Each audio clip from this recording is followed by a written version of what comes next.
All right, another podcast from the Michigan Institute of Athletics in Brighton, Michigan. It's going to be a great podcast today. Right before I get into it, I want to shout out VetLife. VetLife is a 501c3 nonprofit company. It's a company of veterans for veterans. Every veteran faces difficulties when they transition from active duty back to civilian life, and VetLife is there to ease that transition. If you want to reach out to VetLife, you can do so through Instagram or Facebook, or check out their website at vetlifetoday.org. So without further ado, I want to introduce Pamela Meng. Pamela, you've seen some of my episodes. We're going to start this one the same way. We're not going to first tell the story of where you're at today. We're going to take the story all the way back. So I want to know, where were you born and raised? What were you like as a young woman? What were the events that were, particularly impactful to you? What were the things that helped you find identity? And then we'll start to craft up to today's story. Yeah, sounds good. So thanks for having me. I was born in Midland, which is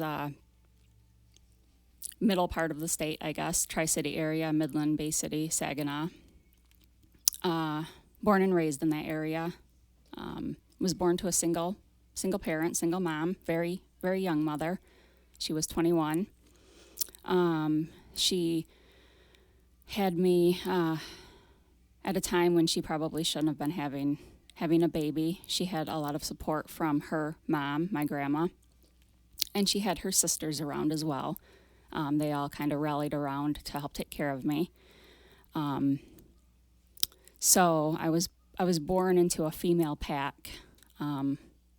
Strong female pack of women were taking care of me. I didn't have a father. She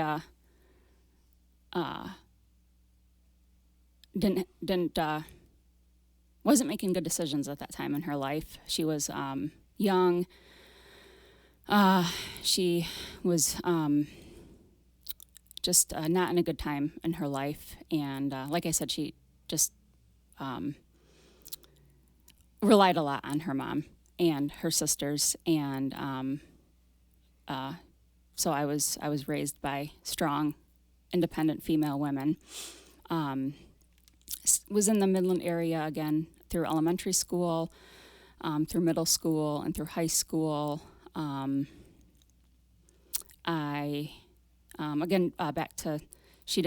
was the product of a one-night stand. Never knew who my father was. Still to this day, you've never met your father or know who he is? I know who he is now. I never met him. With technology and everything these days, you can track anybody down. So I did end up tracking down an uncle at some point, and found out kind of who he was through that, and kind of found out like who some people were, like an uncle, grandma and grandpa on that side and things like that, but never met him or anything like that. You don't want to just try to understand. I mean, because it is your father. Like, obviously the dynamic between your father and your mother, it was just at a point in their life where both of them were probably struggling. They both had a bunch of things. Yeah. They split directions, but it's still your biological father. Do you want to pursue knowing him more? Or is it just like, hey, I kind of wanted to know the basics, because you obviously did some research, and then it's like, I'm just closing that chapter. Yeah, well, he had passed away anyways. At a young age anyways, I didn't know so there that. was no chance. I did learn a little bit again from an uncle that I had made contact with, and found out that he was also just mentally unwell at that time. Just a young man that just was on drugs, just didn't, for whatever reason, just got off on the wrong path and never got on the right path. So that was just a door that was closed. But I did learn a little bit by chatting with that uncle. It was all online. And at least it gives you some form of a closure where, like, you can kind of close. You know what? I did some due diligence. I looked into it. I have a basic understanding of who my father was. I got to meet some of his family members. I see where my father and my mother were at that period of their life. At that period in their life, yeah. They were both just two lost souls trying to do their best. Yeah, trying to do their best. And again, my mom was trying to do her best. But again, I was delivered into a pack of lioness women. Just strong women that were just taking care of me, and that might explain some of who I am as well. I didn't really have any male role models at that time in my life. No grandfathers, something that made a strong impression on you? No grandfathers. I had some uncles around that were good men, but they were on the periphery a lot as well. It was my aunts, it was my grandma, and it was my mom. although she needed a little bit more time to grow up. She was there as well. But That's an incredibly interesting dynamic. I don't think I've ever interviewed someone that didn't have like a strong quality male leader in their life that, you know, gave the opposing sides to a lot of the strong female qualities, because both of them bring such a duality to They the table do. that is great for children, they great do, for yeah. progression. And I do understand that, but it just wasn't there. There was no brothers. There was no grandfather. Like I said, there was uncles, but they weren't Yeah, really they were always like directly- right outside. They were of on the picture. periphery of things, yeah. But so that was, you know, where I was at with, you know, the young stage. Went through school, nothing super, you know, interesting or exciting, typical elementary school. High school, I did play sports. What sports did you play? I played softball through high school. I was a good softball player. Played that all through high school. I didn't really have a good idea of who I was at that time. I wasn't, I'm going to do this with my life, or this feels really good to me, or this is the direction I want to take. I was very much go to school, do my schoolwork, go play softball during softball season. And this is what I'm planning for my life. I was going about my life. Wasn't planning for anything at the time. I felt like I was just going through the motions. I know a lot of people, maybe even in high school, kind of had an idea of what they wanted to do, or what was making sense to them, or who they were, or had started to form an identity, and I don't think that I did at that time. Do you think you pulled any big thing from, you know, athletics, or like being a part of a team? You didn't have any influential coaches that really inspired you. There was no teacher that really, you know, connected with you. You know, I don't think that I did. I think that if I would have had somebody maybe that I did connect with more, I could have possibly done more with softball. But I think that I was very quiet, and I just really was kind of an introvert, and I didn't ask for much, and I just did my thing. And Do you think this came from the family dynamic, the fact that you were kind of closed off? I'm kind of picturing a girl that was kind of living more in her head and keeping everything close to her chest, and not really vibrantly going out into the world and, like, you know, making these relationships and connections. And, you know, like, what do you think it was that kept you closed off? I would say that was part of it, yeah. And I think it was just internally who I was as well. I was just Because I'm picturing strong, independent women are going to have their young daughter go out to be, you know, a force, you know, very powerful, not afraid to be outspoken, stand on your own 2 feet, like really bring out the best aspects of yourself, because that is what a strong, independent woman does, is she steps into her power, and then, you know, the world kind of bends around that, you know, and then you can go too far, but like, that's kind of what I was picturing when you kept saying like strong, independent women, that you were a very vibrant. You weren't afraid to speak your mind. You weren't afraid of conflict if necessary, etc. That's not the case. When I say strong, I meant, I may have misspoke a little bit. I meant I was in a pack of women that were strong, and they were in survival mode.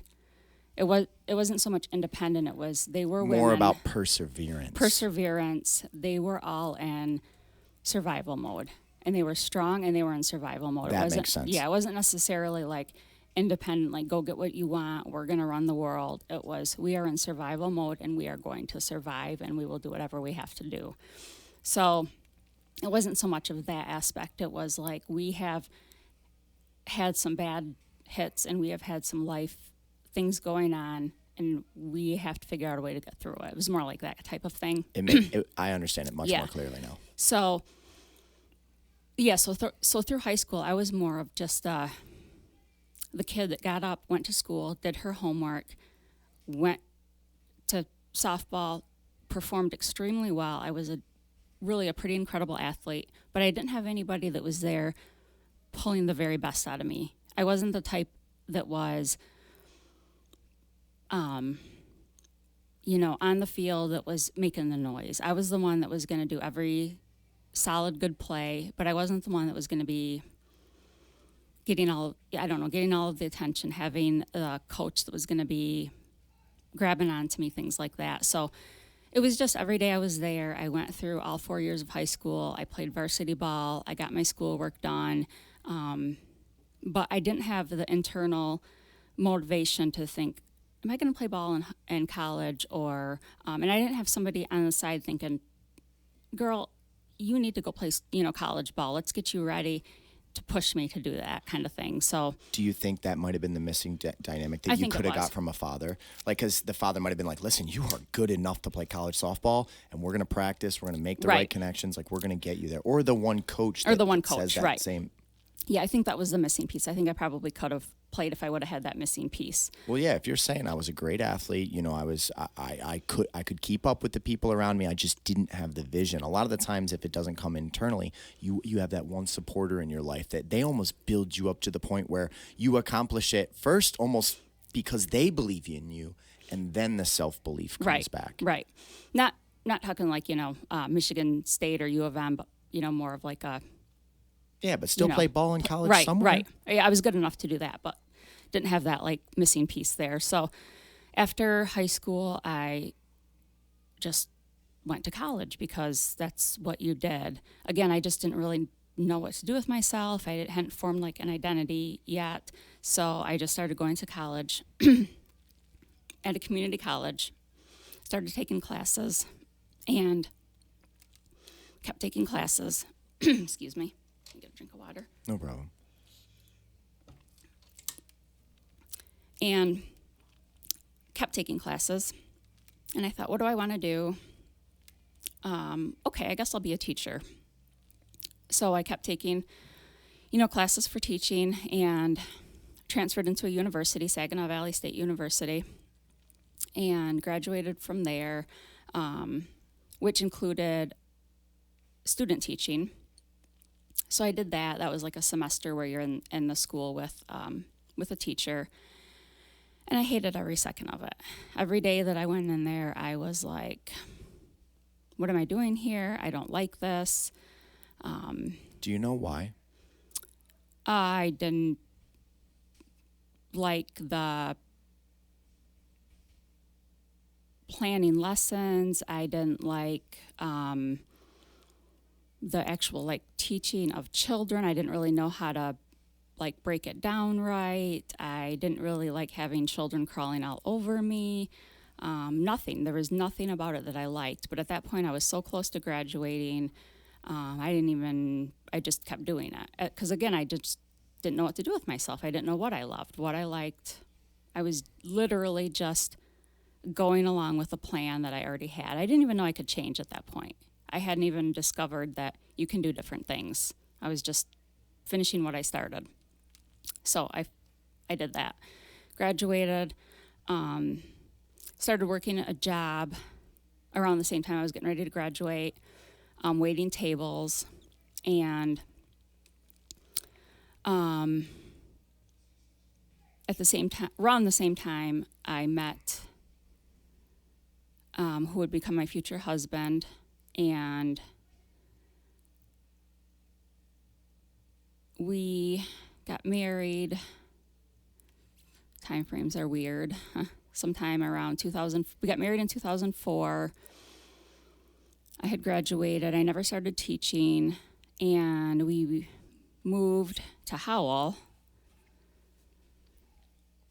And so there's some lost time there. What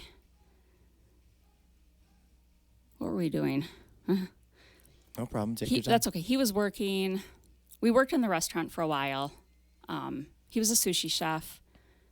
We were working in the same restaurant. I graduated.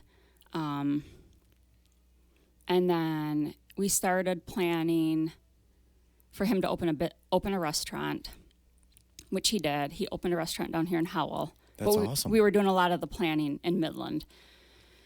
And so we eventually moved here in around 2008, and he opened a restaurant called Bluefin. I know Bluefin. I've been there a million times. So you guys were together for about 4 years. You are married already at this point when you moved to Howell? So we got married in 2004. When did you meet? 2002-ish. Yeah. Okay. So I'm graduating from college. I'm working in the restaurant. He works in the restaurant. we're meeting, we're dating, we get married. He continues to be working in the restaurant.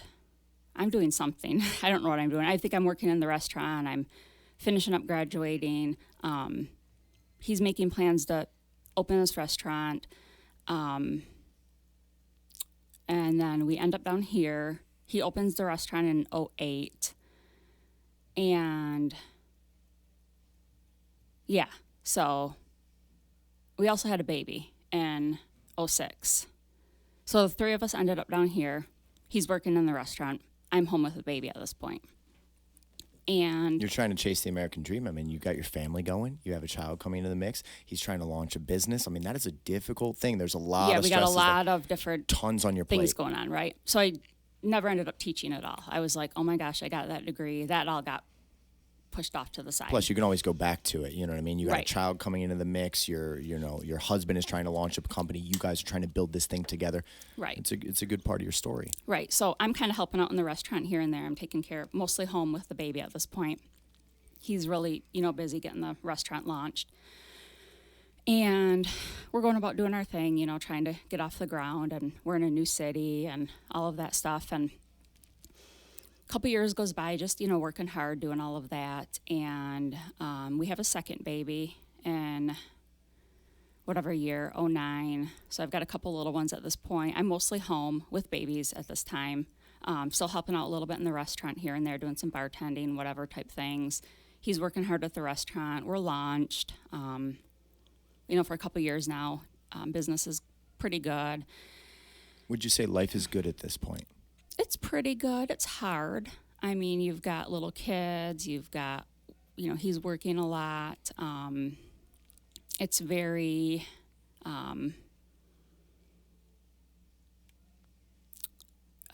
very busy, but it's going by fast. And we are just getting by, basically. Like, every day is just kind of a blur, as it would be for a lot of people at that point. But we're getting there. And sometime in, whatever year, 11 or something like that, I've got a toddler and a 5-year-old and a 2-year-old. I start thinking about, I've got to do something with myself other than, bartend and take care of these two.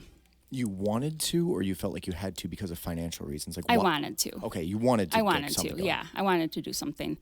And I started thinking about nursing. That was when I started thinking about nursing. So I started taking some classes at Lansing Community College and started putting myself through nursing school at that point. So from that point until 2015 or so, I put myself through nursing school. And then when my youngest was off in kindergarten, I started working as a nurse. And that was, then I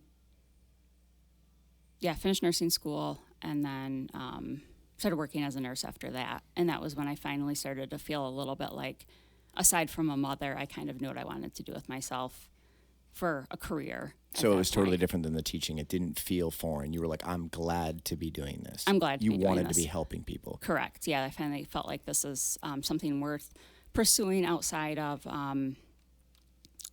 being home with the kids and taking care of the little ones. This is something that feels like it's worth paying money for school and taking time away from the kids and things like that. Was it hard to take time away from your children when they're young like that? Because, like, I know so often, like, those are the years you'll never get back and you only have, like, this super small window. And, like, I know when kids grow up and they leave home, it's like a devastating event, especially to mothers and fathers, because it's like, man, like, we had this little period and now it's gone. Was it difficult to step out and go into the working world when you got the little kids at home?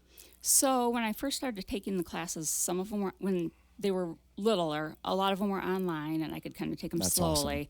And then when I had to step out a little bit more, it was, I made it so it was kind of a slow process. I could kind of take it so that it was comfortable for me. I didn't have to just be like, oh, I'm gone now, like 12 hours a day, and this is really uncomfortable, and I need to be home with you guys, and this feels bad. I was able to make it so that I could be I could ease into it.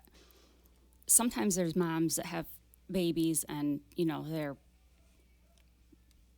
still breastfeeding. They have to take their pumps to work, and, it's just, they have to take breaks and pump. And I can't imagine if I had to do that, where they're still like, have a 6-week or an 8-week-old baby at home and they've got to get back to work to make money. I never had to do that, and I'm very grateful for that. Was Bluefin doing well enough that like your family wasn't getting kicked out of your home? Like it was at least financially I was stable? able to be home then. Yeah, That's was awesome. like, I never had to worry about that. Like where, oh my gosh, I have to go find a sitter for my 2-month-old baby and, and panic and have anxiety and stuff over that. But I've had coworkers in the nursing, when I was working, where they would have their baby and 6 weeks later, I'm like, why do I see you here? Like our maternity leave that's a whole other subject, but they'd be back. And I'm like, you shouldn't be here right now, but but I if have to be, unfortunately, if their yeah. life is not set up in the way, you know what I mean, that it supports that, everyone's going to have a different path. You were fortunate in the fact that I was, you know, yeah.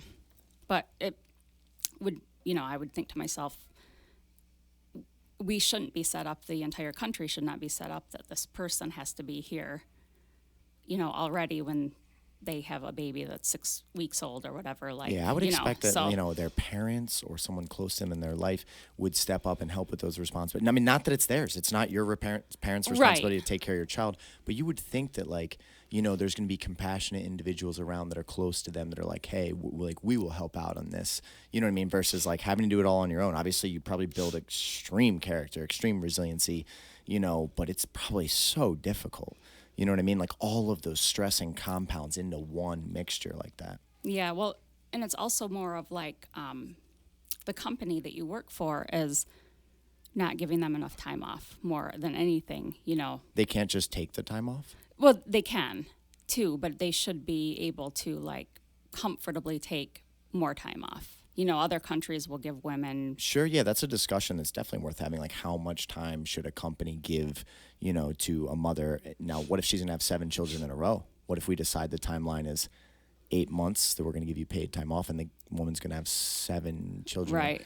Can a company do that realistically? Is that possible? If it was your husband working at or owning Bluefin and your waitresses put that type of strain on the business, maybe you guys sunk. Right. Maybe you couldn't even stay in business if you had to do it. But that's definitely a conversation that's worth having. Yeah. Like figuring out the best solution for both parties. Right. So, I forgot where we were anyways. You're just describing that period of your life where you now got back into nursing. And I asked, was it difficult leaving the kids at home? But I was able to ease into leaving them. I didn't have to like tear myself away from a nursing baby. But once you go into nursing, you're probably working like 12-hour shifts, right? Right. Isn't that how it works? So for 3 days usually in a row or multiple days in a row, you wouldn't see your kids really at all? Not much. Wow, yeah, that had to be tough. Yeah, that was, I'm not saying that it was easy, but it was easier than, I didn't have to like leave ones that were tiny babies. They were older. The timeline matched up better. The timeline matched up better. I could talk to them and they could know where I was, and it felt a little bit more comfortable in that regard. And you were feeling better because you wanted to be in the workforce. And this was a workforce that I felt I wanted to be in. I wasn't being like, I didn't go to bed every night thinking, oh my God, I can't believe I have to do this. Job is the worst. Some that's people awesome. Some people, go to bed every night dreading going into work. And sure. I never did. I was finally doing a job that I felt like this is worth it. This is a job that I really want to do. And you had that frame of mind at that period of your life. You're like, man, I'm very thankful for all these things that I'm able to do, that I don't have to struggle the way that some people do. Right. But I was in my mid-30s at that point before I was really starting to feel like, oh, this is what I want to do. Where some people, not all, but some people, are much younger before they are like, oh, I found what I want to do. So, And that's one of the beauty of life, though. We're all so different. We all find our calling at different points. We all find purpose in different things, 100%. Yeah. So you guys, your husband and you've launched Bluefin. It's gotten off the ground now. It's supporting the family. You went back to nursing school. Children have grown up a little bit. You're now starting to go into nursing full time. We'll continue the story from there. Yeah. So, So I'm I'm working as a nurse, and I started to go back to school online for my master's degree, and the boys are in school now, and things are going along. And then COVID comes along, of course. So this is like 5 years later, because the last part of your story, we were about 2015. Yeah, so 2015. So you did that so for about 5 years. Yeah, I worked in the emergency department Got for it. 5 years. Family's intact now. We're at 2020. Now we're getting Yeah, I to the guess at pandemic. that point, things are just going along. I don't think anything much interesting is going on. We're just living life. Yeah, boys are in school. I'm working. I'm in the ER. I love being in the ER. I'm working on my master's degree, just part-time. Things are going fantastic. You're things working are on your going good. master's Yeah, I'm degree. working You're on in my the master's ER. degree, You got yep. a business. You got your children in school. Like, things are going Yeah, fantastic. it's just very sort of like I guess a boring period, so to speak, or just life is just going along. We've got dogs, all the normal stuff. And I mean, there are things going on internally, like my now 12-year-old, we have some school issues going on that we have some issues with school and that we have to work through. He's got, And are you referring to 2020 or current?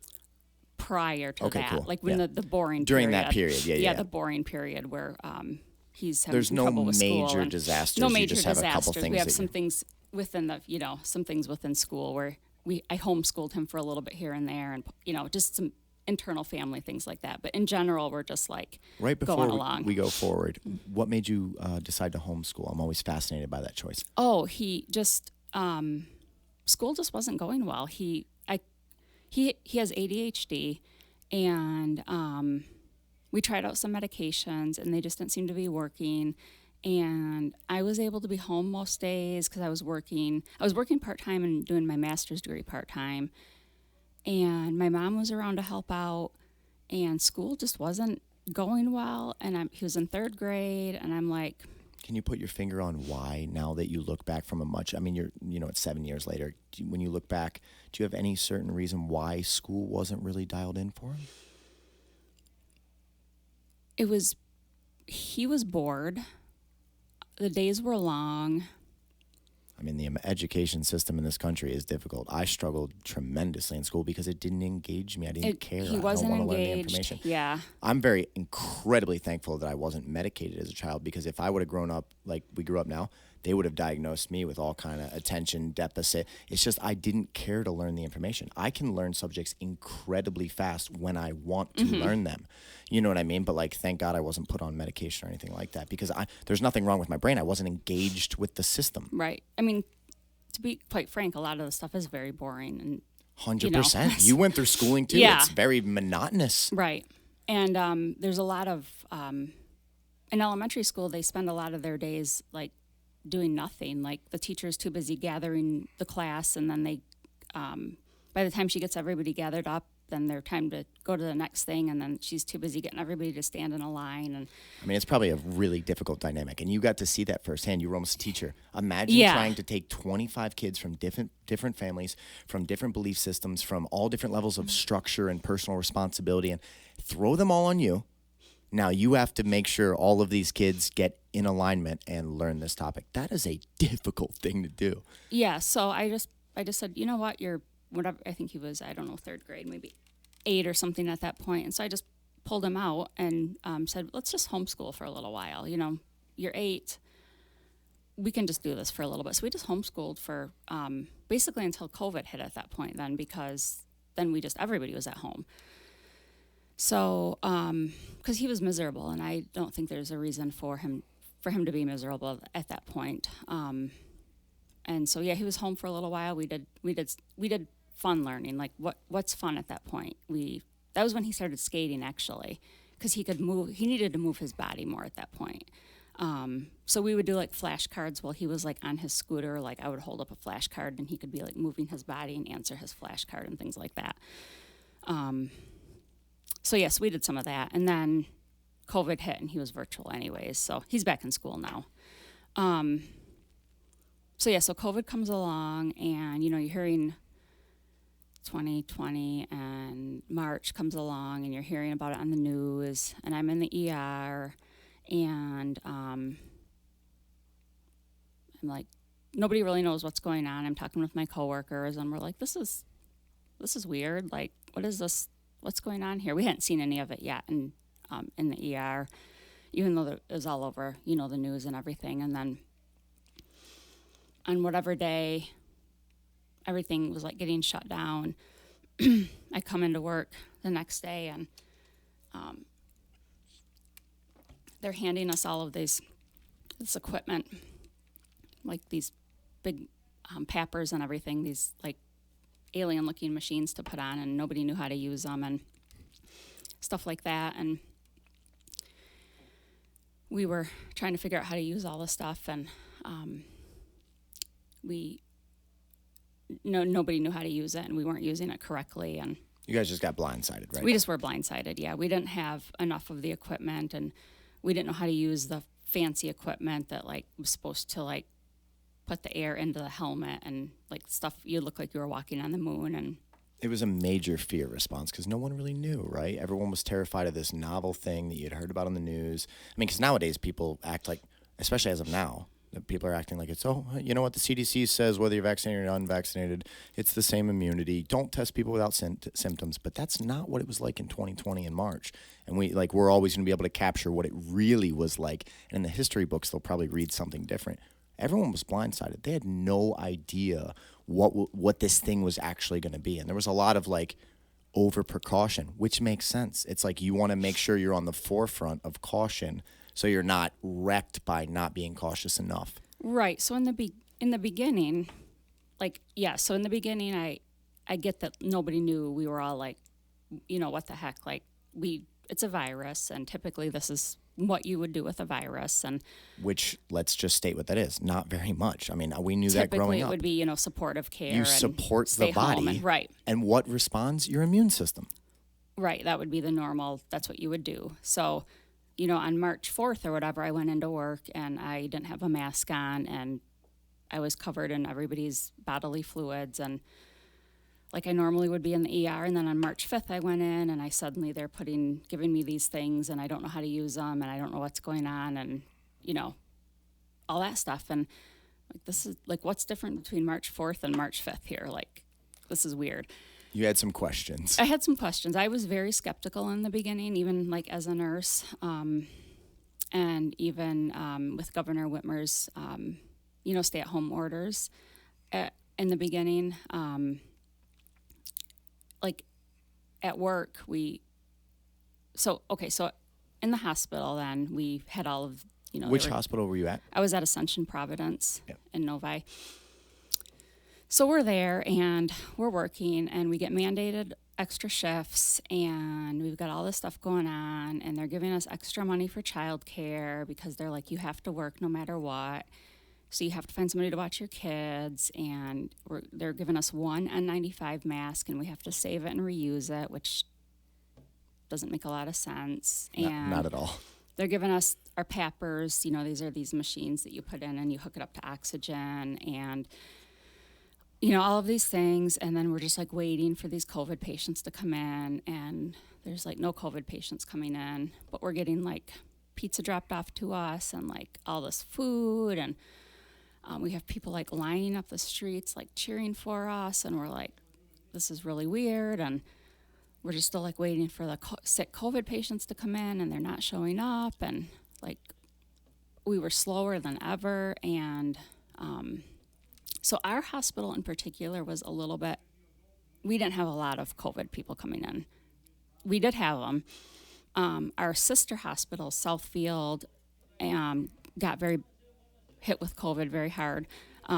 Can you point out common denominators in the demographics of the people that were getting sick with COVID in the beginning? Because I saw some commonalities as I went around, and I spoke to so many doctors and nurses, and I have so many friends that work in ERs, and I did multiple podcasts with them. And could you see commonality, like things that you were looking for that put people at risk that might tell us why we were having less from Providence and more from other areas? Well, yeah, down in Southfield, there was definitely African-American people were getting sicker.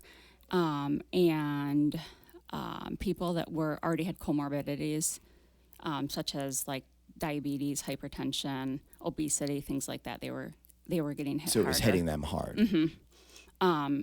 So down in Southfield, they were getting hit so hard that they were actually that disaster zone that people talked about. That was not exaggerated. They were running out of ventilators. People Were ventilators a good idea now that we look back? I'm looking at the statistics Right. on ventilators. What do you think about that? I don't know if I can give a yes or no In answer your on that. opinion, you're not the divine arbiter, but in your opinion, was it good to put people on ventilators from this? Do Some- we still do that today? Some people it was. Absolutely. I don't think every single one, no. We were putting countless people on. Countless people. Why? Right. I think we didn't know what to do. It was scary. When you see somebody come in and they can't breathe, as a medical professional, your first thought, I must make them breathe, or, I need to save their life. But aren't there damaging things of putting a ventilation tube into someone? Sure, there can be. There can be, absolutely. But you're taught, and it's, pushed into your brain as a medical professional, is the ABCs: airway, breathing, circulation. So if somebody walks into your hospital and they're struggling to breathe, you go to, I must make them breathe. So you take away their breathing from being on their own and you put them on a machine to do it is the first thing? Not necessarily, but when you're in that position of they're not breathing, I don't know why. But they are breathing. They have the sensation or the oxygen levels when you test them of being lower. It's not like I'm choked, because if I'm choking to death and something is restricting my airway, that's not being able to breathe.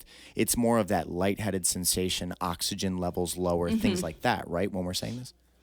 Right. I think what it came down to was almost like coming into this. We think this person has COVID. We're going to put them on a ventilator now. Do you think that's a scary decision looking from today's perspective? Sure, absolutely. Okay. Yeah. At this point now. Yeah. Some COVID, now looking back, there are definitely some COVID patients that did need to be on a ventilator. Of course. And there are some that didn't. In some percentage, Absolutely, but the first step should never be that. No, right? no. Now, this could be wrong, but I had read that hospitals were being paid $39,000 per person if they put someone on a ventilator. Is that true? I don't know the. Let's say not the exact number. Yeah. If they were coded as needing, or they were a COVID case and they were put on a ventilator, hospitals were compensated per ventilator, right? That I don't know. I looked deep into that, yeah. and I spoke to multiple doctor friends, and actually I have a friend that's an executive of a hospital, and he was the one that gave me the number. It said, think about that, for every 100 patients, that's $3.9 million to the hospital. Yeah. Every 1,000 patients we put on, that's $39 million. Yeah. That's if a scary thing. If it's an executive telling you that, then they're probably... That was the thing that bothered me so much, because I'm like, the treatment should be whatever is best for the patient first, and then money and those things should be very secondary. Right. If you incentivize a certain treatment and then we find out later on that is a terrible treatment, what if we put more people at risk that shouldn't have gone on a ventilator because of the complications that can come from taking someone's breathing from them? Right. I remember being really shocked by that when I found out. Yeah, I only know from like the literally being on the ER floor part of it. I was certainly not involved in any of that aspect of it. But looking back, I can certainly see where. Did you have to verify every COVID patient on an actual test to mark their charts and code them as a COVID patient? Or were suspected and possible COVID cases, because there's a million things that look like COVID, different, seasonal flus and all kind of things, respiratory infections can look like COVID. Did you have to individually test them to mark that down, or no?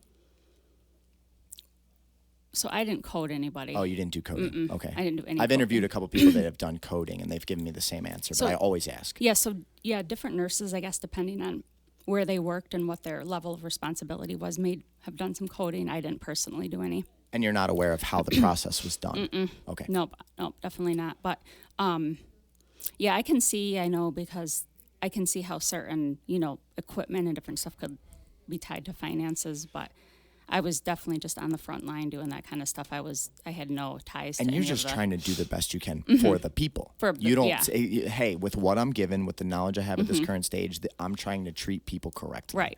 Right. I was always just doing that.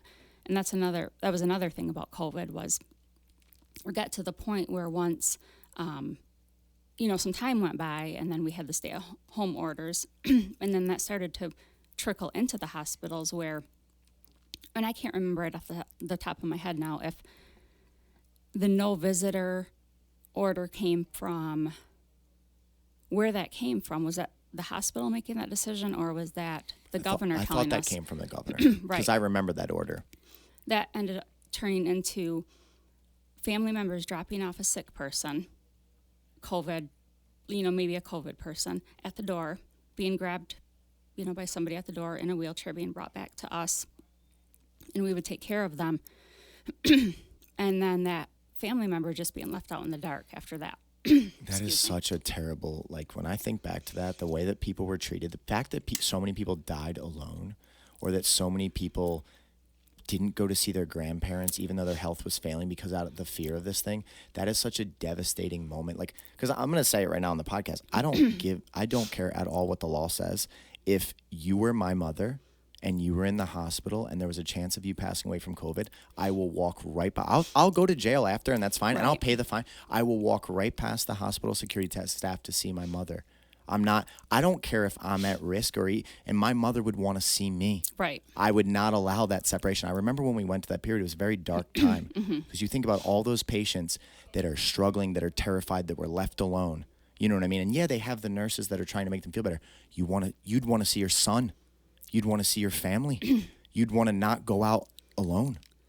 Yeah. So I definitely am not anti-Governor Whitmer, but the one thing that I can't agree with her on was the not allowing at least one person to be with somebody in the hospital during that time. Because some of these people, if they were, elderly or, advanced state of illness. That could be their last days. That could be their last days. And some of it was. We brought in some people into the ER that passed within just a couple minutes, and they didn't even their family member didn't even get to know that they had passed within a couple minutes of coming into the ER. And it wouldn't have made a difference if they had one person with them.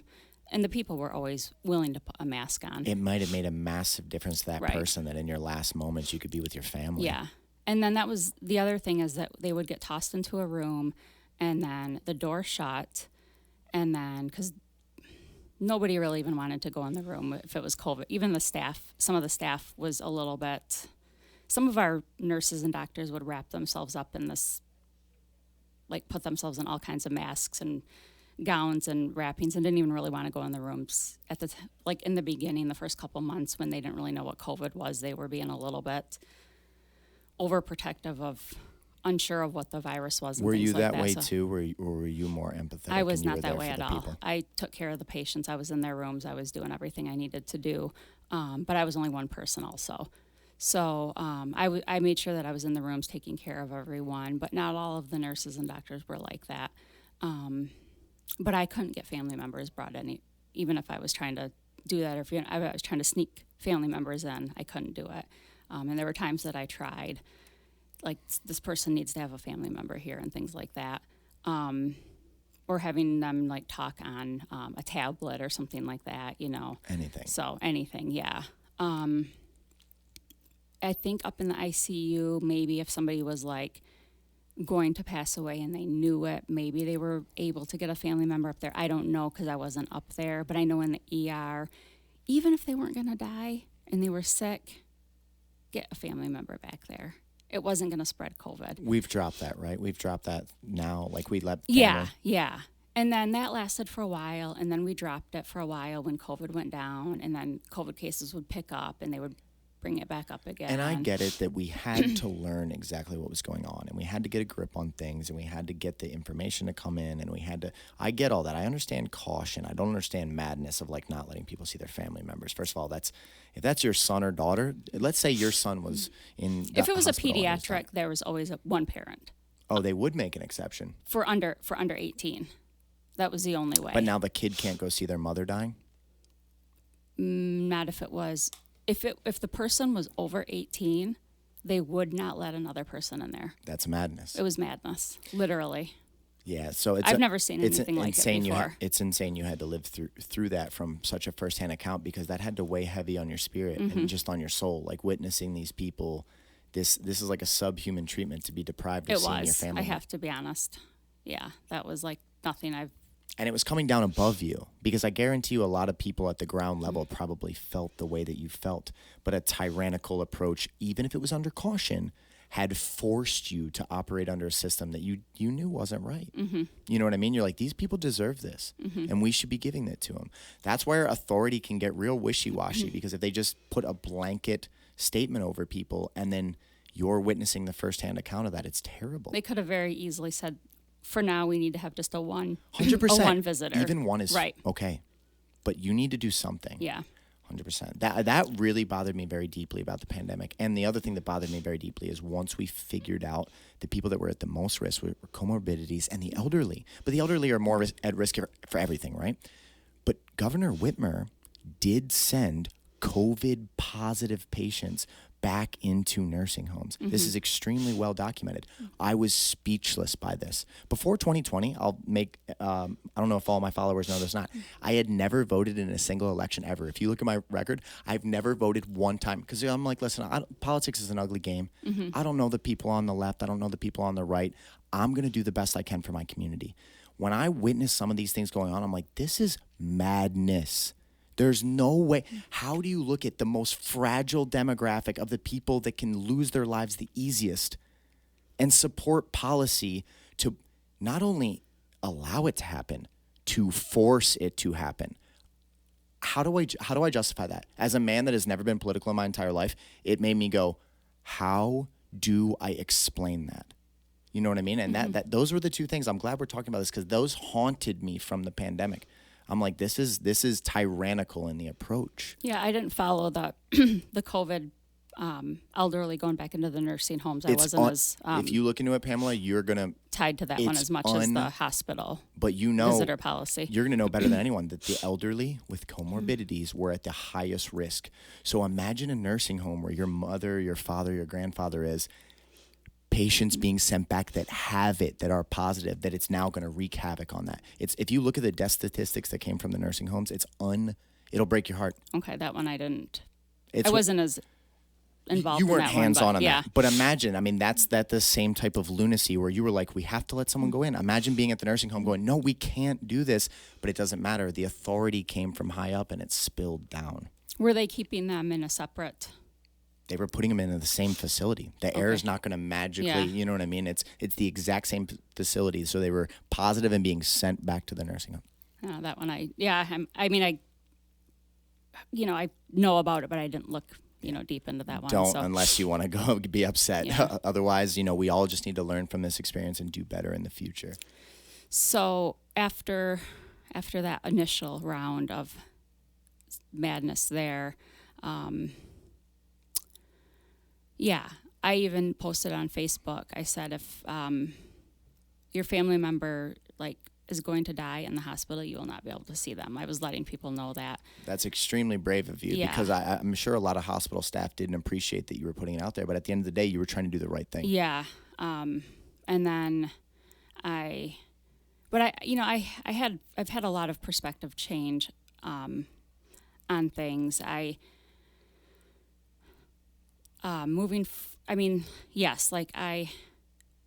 was trying to appreciate the caution without hurting people, without hurting the patients, right? But the caution should have only existed maybe 4 to 6 weeks, maybe the initial part.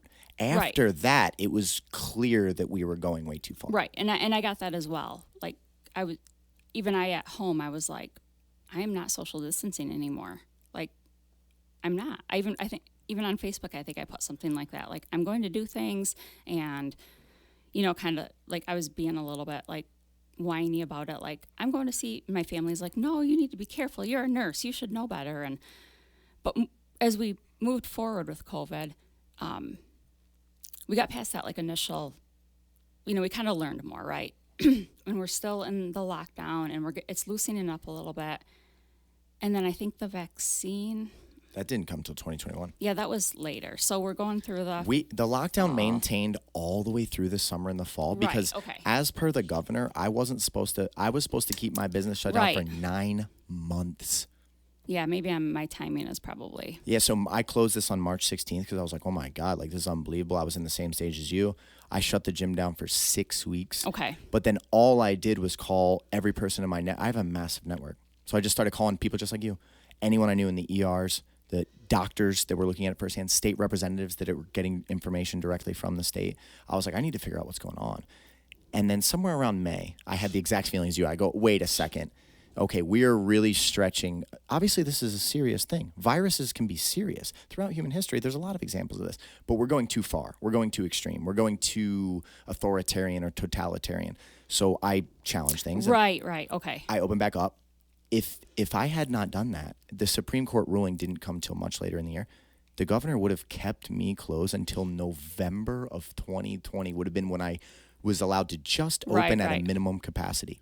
It was crazy how long we carried that out for.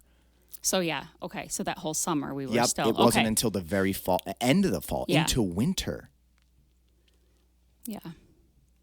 And then you opened and I opened May 1st. Okay. I put out a video on May 1st. Well, technically it was May 4th because that was the Monday. But I put out a video on May 1st where I asked a bunch of questions. And I said, listen, I'm not a doctor. I'm not an epidemiologist. I'm not a virologist. But I'm a man with questions. And I've spoken to a lot of experts. I've gotten on the phone with multiple doctors. I'm talking to people that are looking at the first-hand account of things. And I have these questions. And what I want is the answer to these questions, because taking care of your physical and mental health is still important. You got to get out. You can't be sitting around as a ball of stress and self-destructing in your home. Suicide rates were spiking up. All these things. We have already had an anxiety epidemic. And now all of a sudden you have people, fear was dumped on them to a level that we haven't seen in a long period of time. Since maybe 9/11 was the last time there was that much fear pushed on people. So then I was like, okay, I need to ask these questions. I put out a YouTube video that went viral in the community, and it got to about 20,000 views very quickly because a doctor with 1 million subscribers shared my video and said, I want everyone to go watch this video and ask these questions. And YouTube then took it down, flagged me, and said, if I violate again, I will be banned for life. Okay. Jeez. For asking questions, Pamela. Yeah. Not for saying, I am James Gray, the medical doctor from Stanford University. Right. I said, given all the firsthand accounts and in everything that I've put together from these people on the forefront, these are the questions that I have, and these are the reasons that I believe if a young, healthy person wants to get out of their home and exercise and be a part of a community and get their mind back on track as things are going off the rails, I'm going to provide a place for that. Right. I love my family and friends extremely deeply. I would have never even considered opening this place if I thought I was going to put people's lives at risk and kill them. Right. My fiance, who's soon to be my wife, she's the woman of my dreams I'm going to spend the rest of my life with. She has an autoimmune disorder, a very rare one, where her body attacks healthy cells. I did not see her for 6 weeks. I did not see her a single time while I was figuring out what's going on because I was like, I will not put her in danger. I need to figure out what's happening. At that point, once I had done enough, her and I both were like, okay, this maybe was a massive rubber band effect to caution, but it's not what it was initially presented. That, right. Like, there was, I don't know if you even remember, the original presentation was it was a 3 to 10% mortality rate from COVID-19. That means 3 to 10% of the people that get it were going to die. That is such an alarming statistic that you should imagine that 1 in 10 of your friends is going to die. Yeah, it was insanity. But when I had put together like, well, how did they come up with this when it's so novel and new? I had found out that the only way they produced that statistic was they looked at how many people were hospitalized from COVID-19, which was 959,000, and how many deaths had happened from the 959,000 is from another reference. Drop that number. But what they had done is they took deaths, okay, that happened from COVID-19 and how many people were hospitalized with COVID-19, and they made the mortality statistic from that. They're not taking into account anyone that is asymptomatic. They're not taking into account anyone that just thinks they have a mild cold because young, healthy people tend to crush it. They didn't take anything else into account. They took the most extreme example of something, and they made a mortality rate, and they threw that at the people. If I did that, the 959,000, if I did that in 2017, I looked up the flu, 959,000 people were hospitalized from influenza. Right. And 61,000 died. If I made a statistic out of that, then I would be able to tell you that influenza has a 6% mortality rate that year.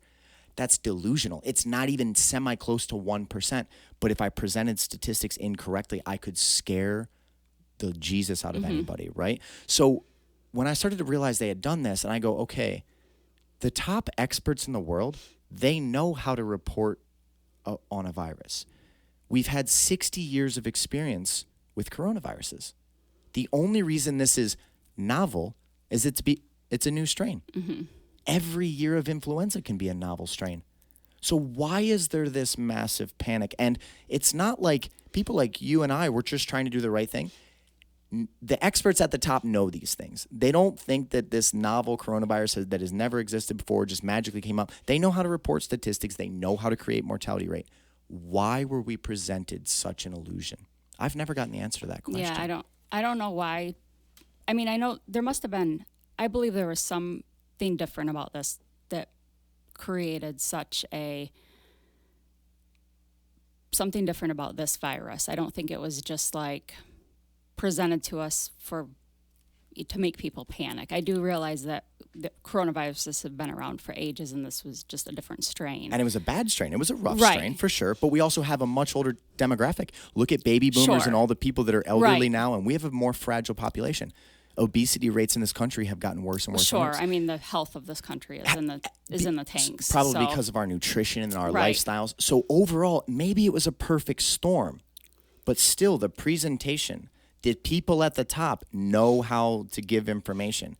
It was not presented in a way that is at all realistic. Right. The presentation was not handled.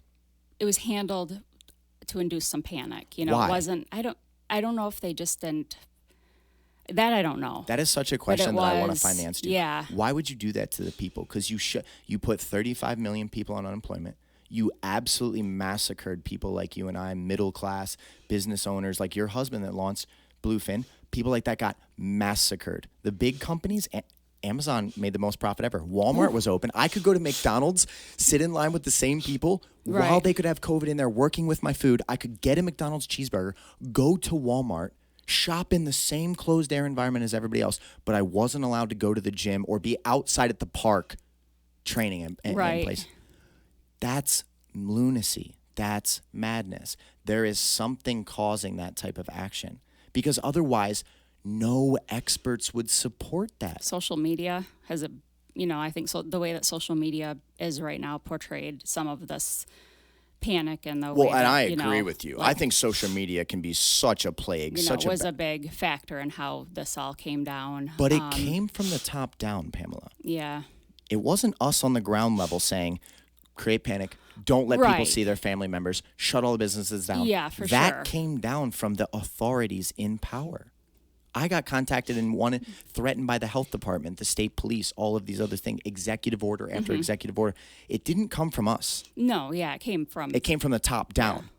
I need to know why. You know what I'm saying? Right. And I don't care if you're left or right. If Republicans were the majority in the state and they were enforcing that, I would have been saying, why are you doing this? This doesn't add up. If Democrats were in charge and doing it, I'm saying, why are you doing this? I could not understand how they just absolutely, with an iron fist, did all these things. Yeah, let it kind of run wild from the top and then let everybody down here panic, and 100%.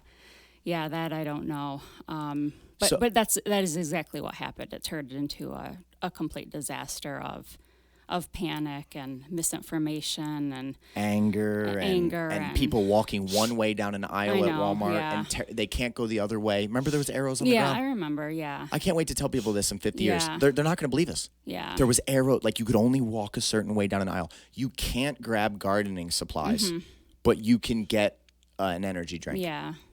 Yeah. And then we've just never been able to pull it back in again once this all happened. The new normal became a common term. Yeah. And I was like, no, there's no new normal. We're going to go back to normal. Right. We're going to go back to living our lives the way that we want to live them. Yeah, but I don't know if we are.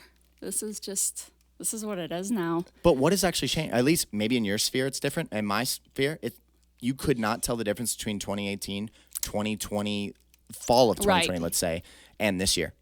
People train. They take care of themselves. Sure, yeah. What's different? I think we're getting back to a lot of it. But I think that the way we view each other has changed, and the way that we communicate with each other has changed. And what do you mean? Well, like a lot of the I think what has the way that I just think that how do I think about this? Maybe like individually people are getting back to like their normal, like you've got your gym back to normal, and a lot of like places have gotten back to normal. But I think overall, I think there's a lot of mistrust in each other now, and a lot of like the way people communicate, and I just think a lot of that has changed with people who think, I don't know, I think there's just a lot of that with each other these days, and are my schools safe for my kids, and are teachers teaching the right things? And it seems like the whole COVID thing has brought out a whole other plethora of things. Maybe people are. Imagine this: you would almost had a population that kind of fell asleep behind the wheel because things were very good for a decent period of time. We have no major wars. We have no major catastrophe. The economy was doing really well. Unemployment rate was, incredibly low. Like, things were going good. So maybe people kind of fell asleep into the normal just thing, and then it was a shock. It was a massive reset button. It was a massive awakening period. Instead of just focusing on your family and your individual goals and your life and like doing the things that bring fulfillment to you, all of a sudden people became very aware of like, wow, things can shift really quick. In Australia, they were putting people in practically prison camps. If you were suspected of having an encounter with a COVID positive person, they would imagine if you had to go to work tomorrow to support your daughter or your son, and they come and take you, and they're going to put you in basically an internment camp for 2 weeks. Even though you have no symptoms, we're going to keep. That type of authoritarian takeover is terrifying. So I feel like now people are they're more on alert. Yeah, I think maybe that's it. More on alert and more aware of like what's happening in the kids' schools. And, I'm particularly aware of it as a mom. There's all kinds of stuff going on in schools right now that seem to have opened up from the COVID thing, as far as like just brought people out to talk more about things and be open about. This is actually a great segue into that. So maybe we'll finish the 2020 part of the story. Yeah. We'll get to like, how your family was doing in 2021, 2022. And then maybe we segue into like this current stage of life, because then we're right on that current debate where we can talk about like issues that are going on in schools, issues that are going on in politics, communities that are fractured. Mm-hmm. I started this podcast for this exact reason. What you're saying right now, I looked around and I was like, okay, everyone's at each other's throats. Mm-hmm. Everyone's angry. Everyone's upset. Are we pointing the wrong direction? Everyone's pointing at each other. You're to blame for this. You're to blame for this. It came from the top down. These things, you weren't saying I'm not going to let my patients see their family members. I wasn't saying close down every small business, but let the mega ones stay open. We weren't doing this. It was enforced upon us. So when you're hating your neighbor for a different ideological stance, you are misplacing that frustration. It's not even hate. You're frustrated at the way things happen. Well, you have to look for the source of it. You have to figure out the truth in what took place. You have to come back together as communities, because that's the only way we're going to be healthy, and say, how do we solve complex problems? We all witnessed this major event together, but maybe it was one of the best things that's ever happened to us, because you got snapped awake, I got snapped awake, and everybody else is like, okay, we don't want to go through madness like that again. That's why I decided to start. I was talking to my fiance, and I was like, I don't know what I can do. I have a really good platform. I have very good outreach. I'm articulate. I can motivate people. I can inspire people. What do I do? And then it was like, maybe I just start talking to people. And I start fixing the narratives in their mind that like, it's not this agenda. It's not this. It's not that. It's how do good human beings that are seeking just fulfillment, a happy family, a good community, safety, how do they come back together and find those things? Mm-hmm. It's not apart. Right. It's not by hating the person that's different than them. It's in coming back together, analyzing what went wrong, and then being more prepared for the future. Because it could be one of the best lessons in our history. It could be one of the best periods. Yeah. If we pull from this correctly, it could be one of the most important things that's ever happened to us to fix society, even though no one wanted it. No one wanted it. Right. So let's say as we get out of 2020, the pandemic starts to be a little bit in the rearview mirror. Bluefin is still doing really well. You guys, the family's still doing well. Let's go into like modern 2022. Take me through how things are now that we're getting a little bit away from that event and things are getting better. Take me at this stage in time, and then we'll start to talk about some of the current issues that you were bringing up with like, issues with schools or the political movements going on, or et cetera, et cetera. So we actually, right before the pandemic started, we sold Bluefin, and my husband started doing real estate and construction. So he's doing that right now. What two companies?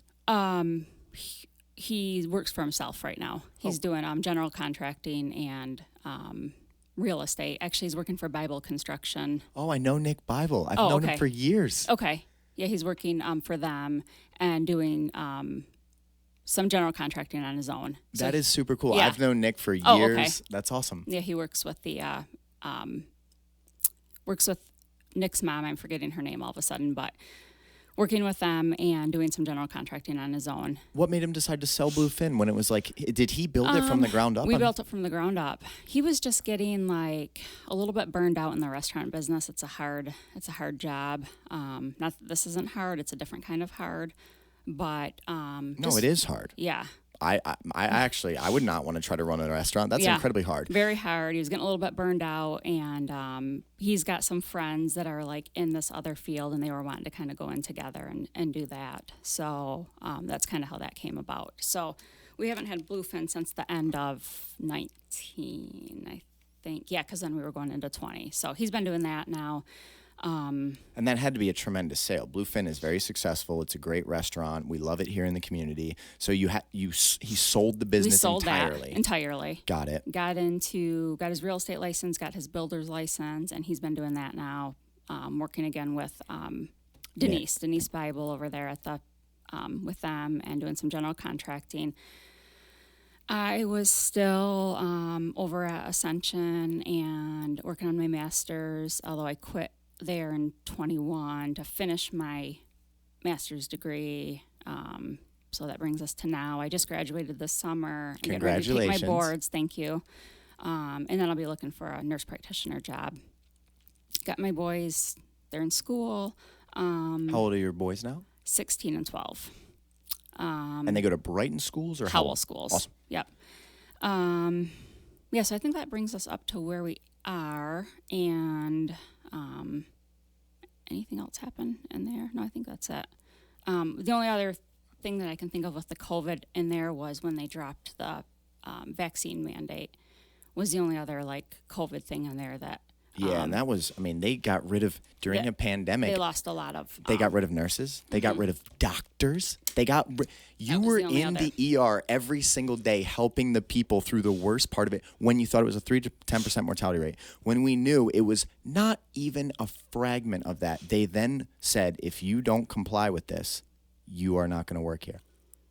That was the other. What about if you had natural immunity? What about if you had a documented case of COVID, you had gotten through it because you didn't fit the right demographic for you got through it, you have natural immunity. They say doesn't matter how hard you worked through this pandemic, doesn't matter all the things that you did. Nurses were heroes. That was the messaging. And then it became, you're going to get this or you're not going to work here. Right. Where did that come from, Pamela? Not me, not you.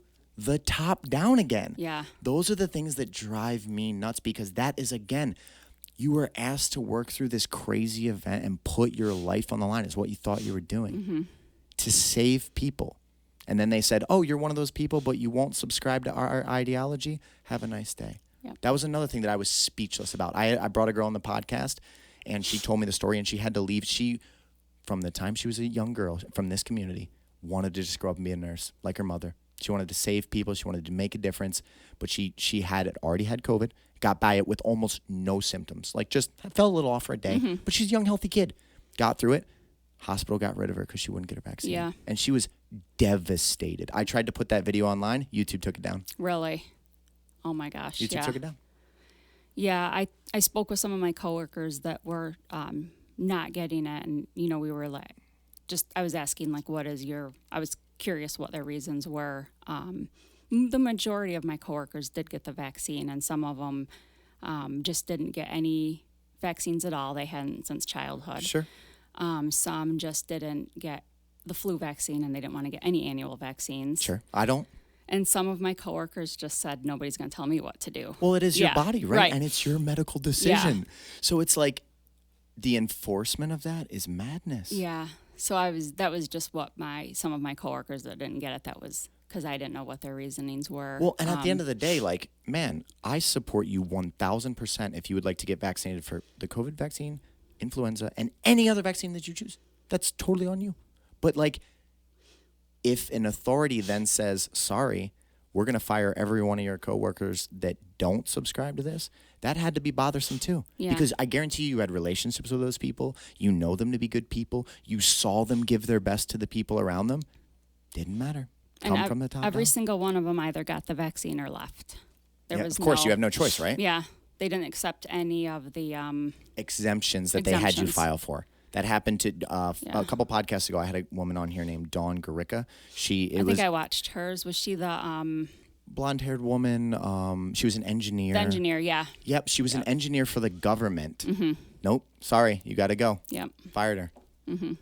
Unbelievable. But she ended up having her farm, though, right? Now she's farming, and she is happy. But it's still, right. We cannot lose sight of the tyrannical approach that is to bully people like that. Mm-hmm. We're talking about, if I have a natural documented case of COVID and I have natural immunity and you still bully me into you're going to take this or else, that's where we got to, as people, I don't care if you're left, right, up, down, white, black, young, old, we need to come together and say that is tyranny and we can't support that. Mm-hmm. You know what I'm saying? So Dawn was a great example. I'm glad you saw that episode. So they all got fired. They're all gone. The hospital staff is now, there's less people. Mm-hmm. We're now at current times, right? We're now at 2020. You're still in the hospital, or you just finished your master's and now you're looking to get back into a medical position right now? Right now, I just finished with my master's. Current times. Yep. I have to take my boards and then I'll be working. Awesome. And now, do you plan to reapply at Providence or? I haven't decided yet. I'm going to look around. Yeah. So 100%. So your husband sold the business. You guys you're making it work now. Kids are a little bit older. Let's talk about some current issues that are going on. We have a massive election coming up in the fall. You know what I mean? And like I said, I've admitted this on the podcast. I've never voted in a single election ever. This will be the first time I've ever voted in this November election. And I am voting purely on the principle of tyrannical approaches are just not conducive of a healthy society. When I was a younger kid, I always felt myself leaning Democrat because I felt like there was way more compassion, there was way more caring, there was way more things like that. As I've gotten older, I know wonderful people on both sides, but I see more of a tyrannical approach from one side. That terrifies me because I've seen in my life the actual repercussions of it. You know what I mean? But yet I have so many friends. The documentary filmmaker I told you about earlier, he's very left, and he's a wonderful human being. But even him is like, listen, some of the things that are going on, it's not about left or right anymore. It's about tyranny or not. It's about, should I be able to enforce my belief system on you and make you do what I tell you to do? I would not support that from a Republican, and I would not support that from a Democrat. That is what has been terrifying me. Yeah. So let's talk about some of the current issues that you think, community members, parents, people in society need to be focused on.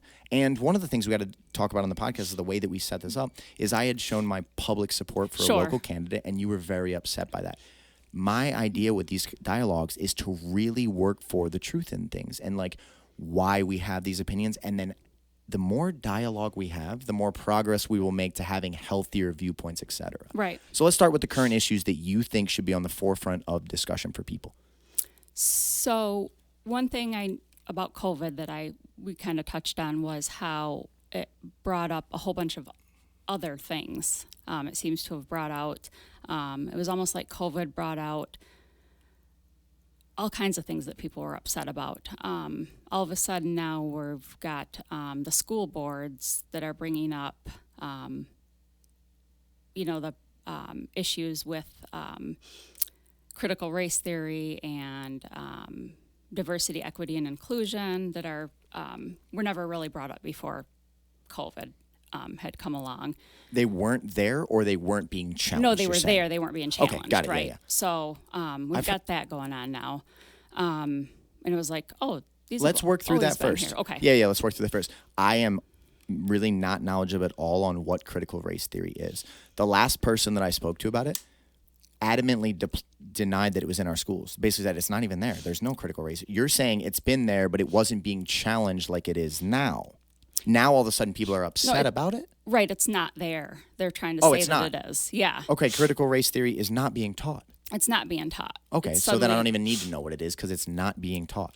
Right, it's just suddenly like, it's now people are saying that it's there and they want it to be not being taught, but it's not even there. So then it's a dead issue. It's not. Right, but it's just taking up time and the Exactly. school boards It's almost and a everything. distraction. Yeah, it's like a distraction that was brought up. And then there's stuff about like diversity, equity, and inclusion they're saying they don't want that taught at school, and it's just like it's brought up all of these like things. Let's break that down then. So when you're saying this, have you been at the school board meetings or things like that? When they say they don't want diversity, equity, and inclusion, you're saying people are adamantly going against diversity, equity, and inclusion, and if so, how? Basically by saying that that's a way of saying that that teachers are trying to promote like LGBTQ, and that teachers are trying to promote that kind of stuff, and they're trying to just take that all out of the school system, and they just don't want any of that in the schools. It's more of like a far-reaching, like they're trying to make the schools only and just about only reading, writing, and arithmetic, and nothing else. And anything that's outside of that, the certain people that are coming to school boards are trying to get rid of all of it. And that was never an issue before COVID. The school boards didn't bring the school board members and the people that came to the school board meetings never brought any of this up before. Do you think this is from the awakening, the fact that now people are very alert and they're kind of hyper-analyzing many I think people aspects? are hyper-analyzing things now that they never had really hyper-analyzed before. And so it's really made like all of the schools get hyper-analyzed, which is this good or bad? I don't think it's bad, but I think it's really put teachers under scrutiny and the schools under scrutiny, which is fine to put them under scrutiny, but it's gone a little too far. Every single school board meeting has turned into a 3-hour, 4-hour, long meeting. You feel like there's a witch hunt going on for something that isn't really the issue that people think it is. Right. It's kind of what I'm hearing. Right. And it's turned into, again, turning things into like arguing about critical race theory and this diversity, equity, and inclusion. And did you hear about the Florida's Don't Say Gay bill as the Democrats called it? Did you read into that? Can you explain to me what that bill was? I haven't read into that enough to. Yeah, so I read the headline, and I try not to be a headline person ever. If I am going to have a single opinion on something, or I'm never going to read the headline, or I'm not only going to read the headline because that can be misleading, right? So people were very fired up at Ron DeSantis for putting a Don't Say Gay bill in Florida. And I'm like, what in the world is this?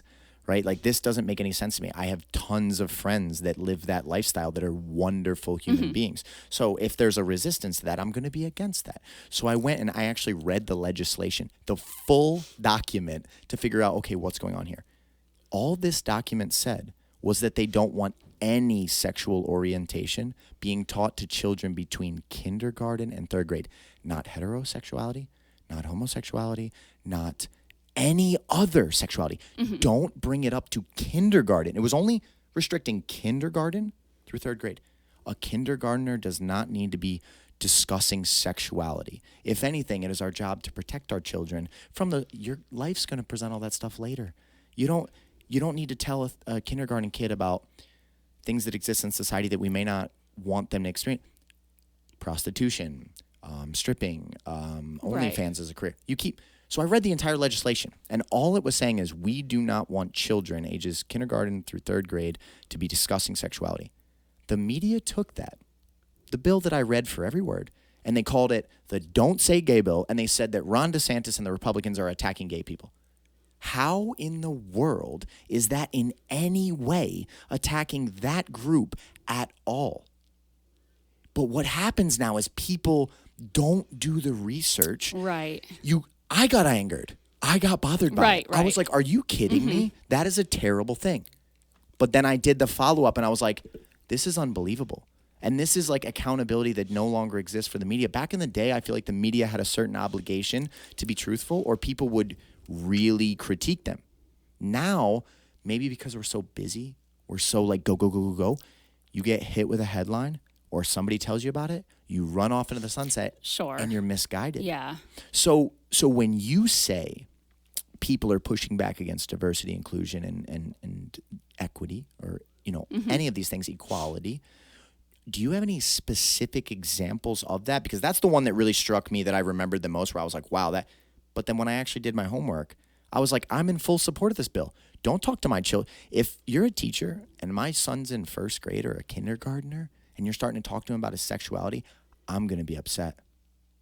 That is not a conversation for you to have with my child at that age. What do they go into health at? What, 5th grade? 6th grade? When they start learning? 7th. Exactly. Yeah. And I support that. I mean, they got to learn about their anatomy and okay, this is normal. Don't talk to my kindergarten kid about that.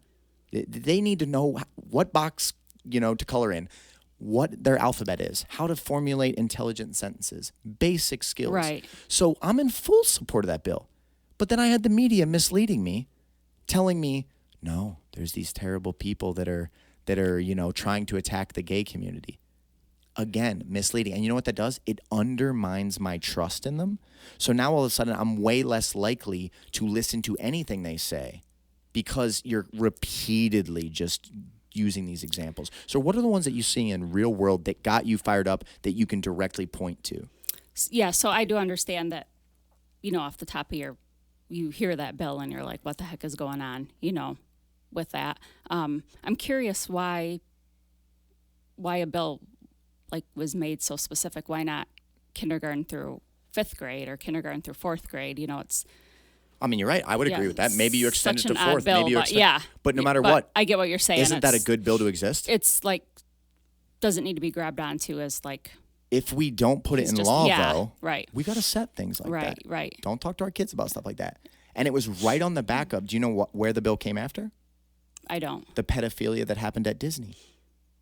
I don't know about that. There was a Disney employee that got busted for pedophilia, and then shortly after that, Ron DeSantis introduced that bill. I see. Okay.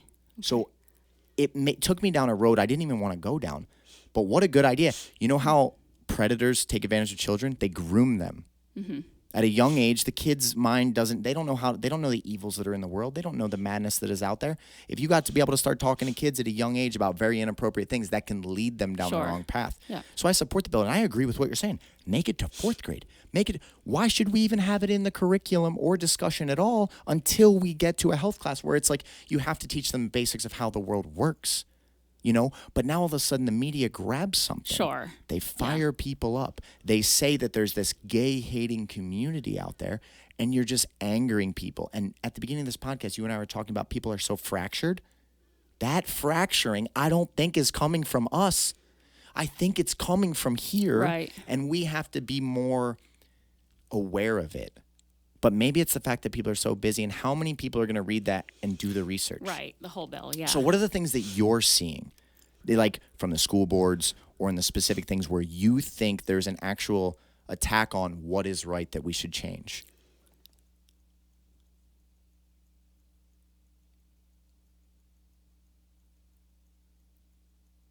Okay, well, so anyway, let me just finish with the school boards as far 100%. as that goes. Just basically, I'm seeing a ton of school board activity as far as nothing is really getting accomplished, put it that way. They're having these meetings and there's just, it's the same thing over and over and over. And it just seems like COVID just opened up, again,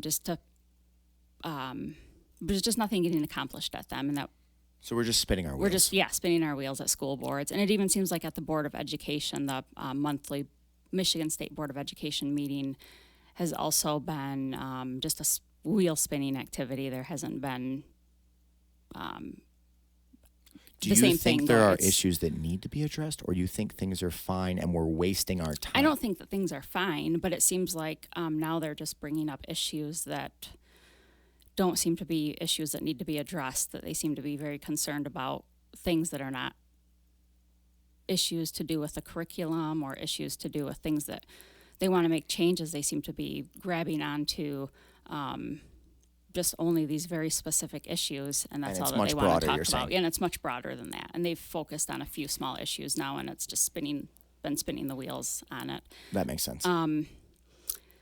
So what are the issues that you're very concerned about that you think that we should be taking an active stance upon? So, let's see.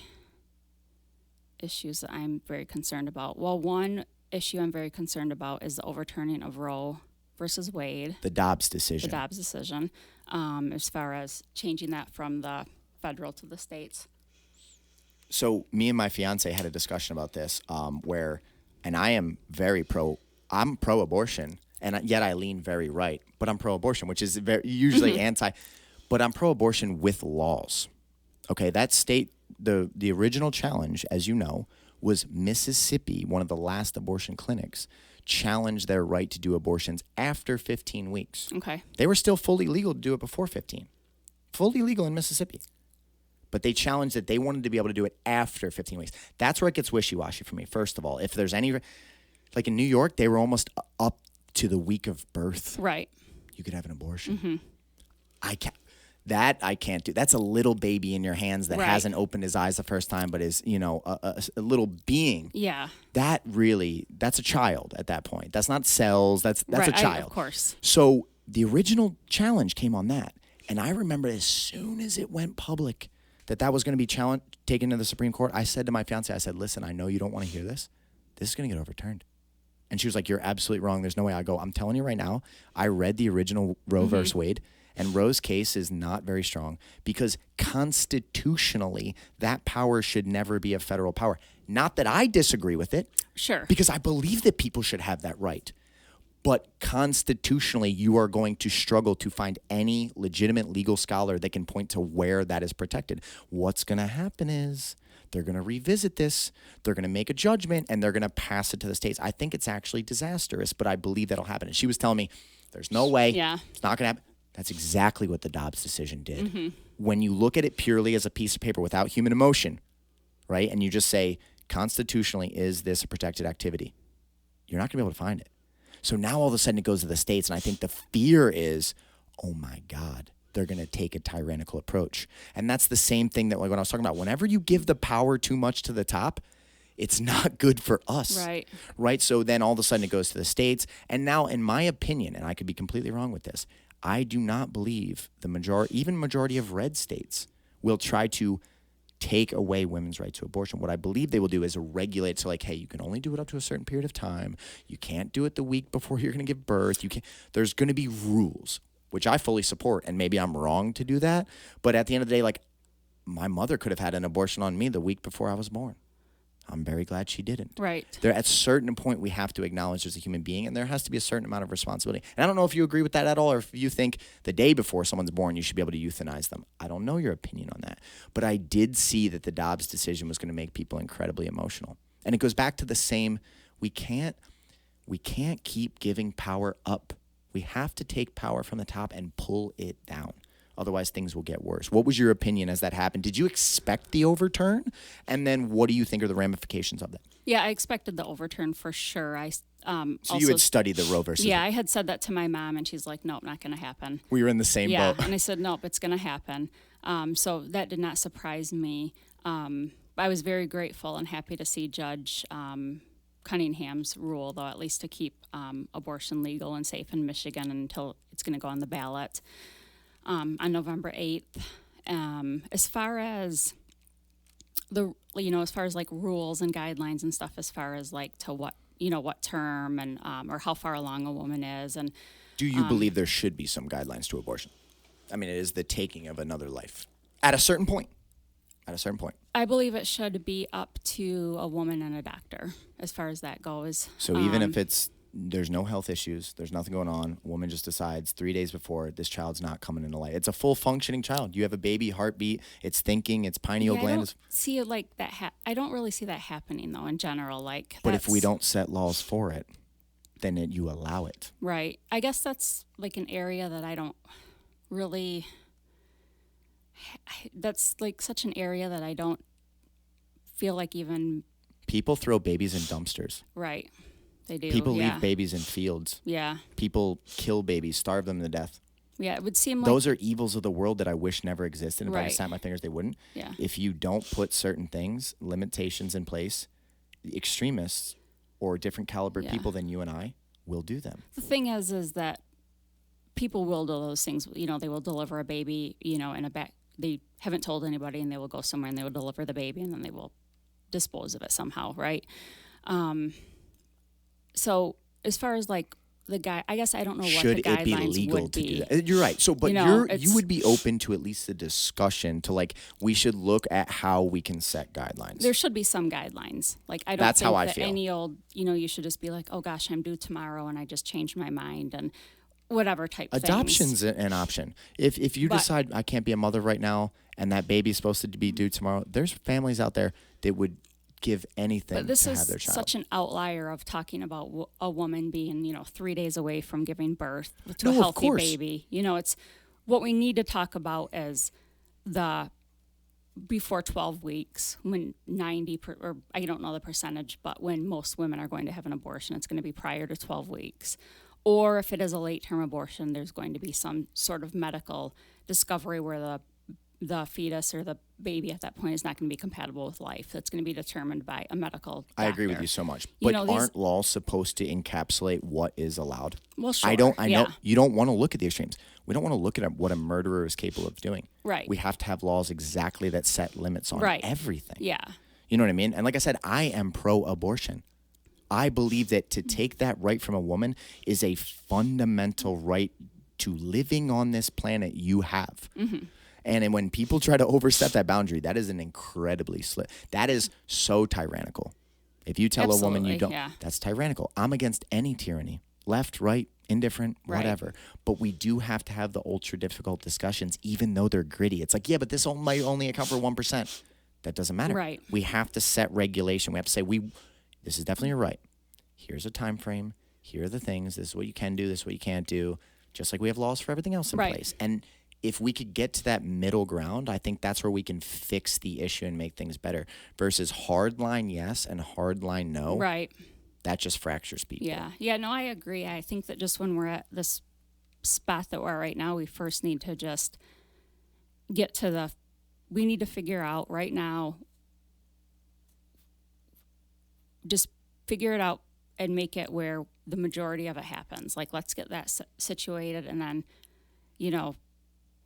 get to November 8th first, figure out what the ruling is going to be, and then set whatever law needs to be, I guess, around this, and then go from there. But I guess my main focus, would be getting the main right back to women to where it was before. And then if we have to set the outlier. Sure.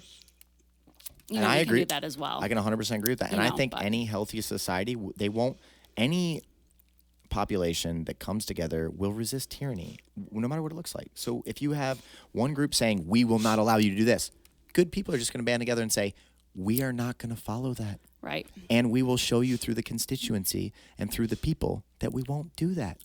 That comes from people coming together. Yeah. You know what I mean? So I agree 100% with that idea, but I also fully believe that we should be formulating the law as we implement it. We shouldn't leave wishy-washy areas. I guess we can't. We can't anymore. Yeah, because we just can't. I know. And it's unfortunate. You would think that a moral compass could guide a lot of things. Unfortunately, life has every extreme on the book. Mm-hmm. And really what most of life is reining in the extremists because normal, good human beings live in a smaller spectrum. And it's extremists that want to go to these, insane ends to what they're willing to accomplish.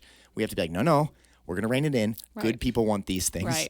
You know what I mean? Yeah, so that's a big one that's important to me. And, as I progress in my medical career also, that's something that will be important to me is making sure that I can provide either resources or care to women that might be seeking an abortion or seeking resources or needing help with a pregnancy or even if it is adoption.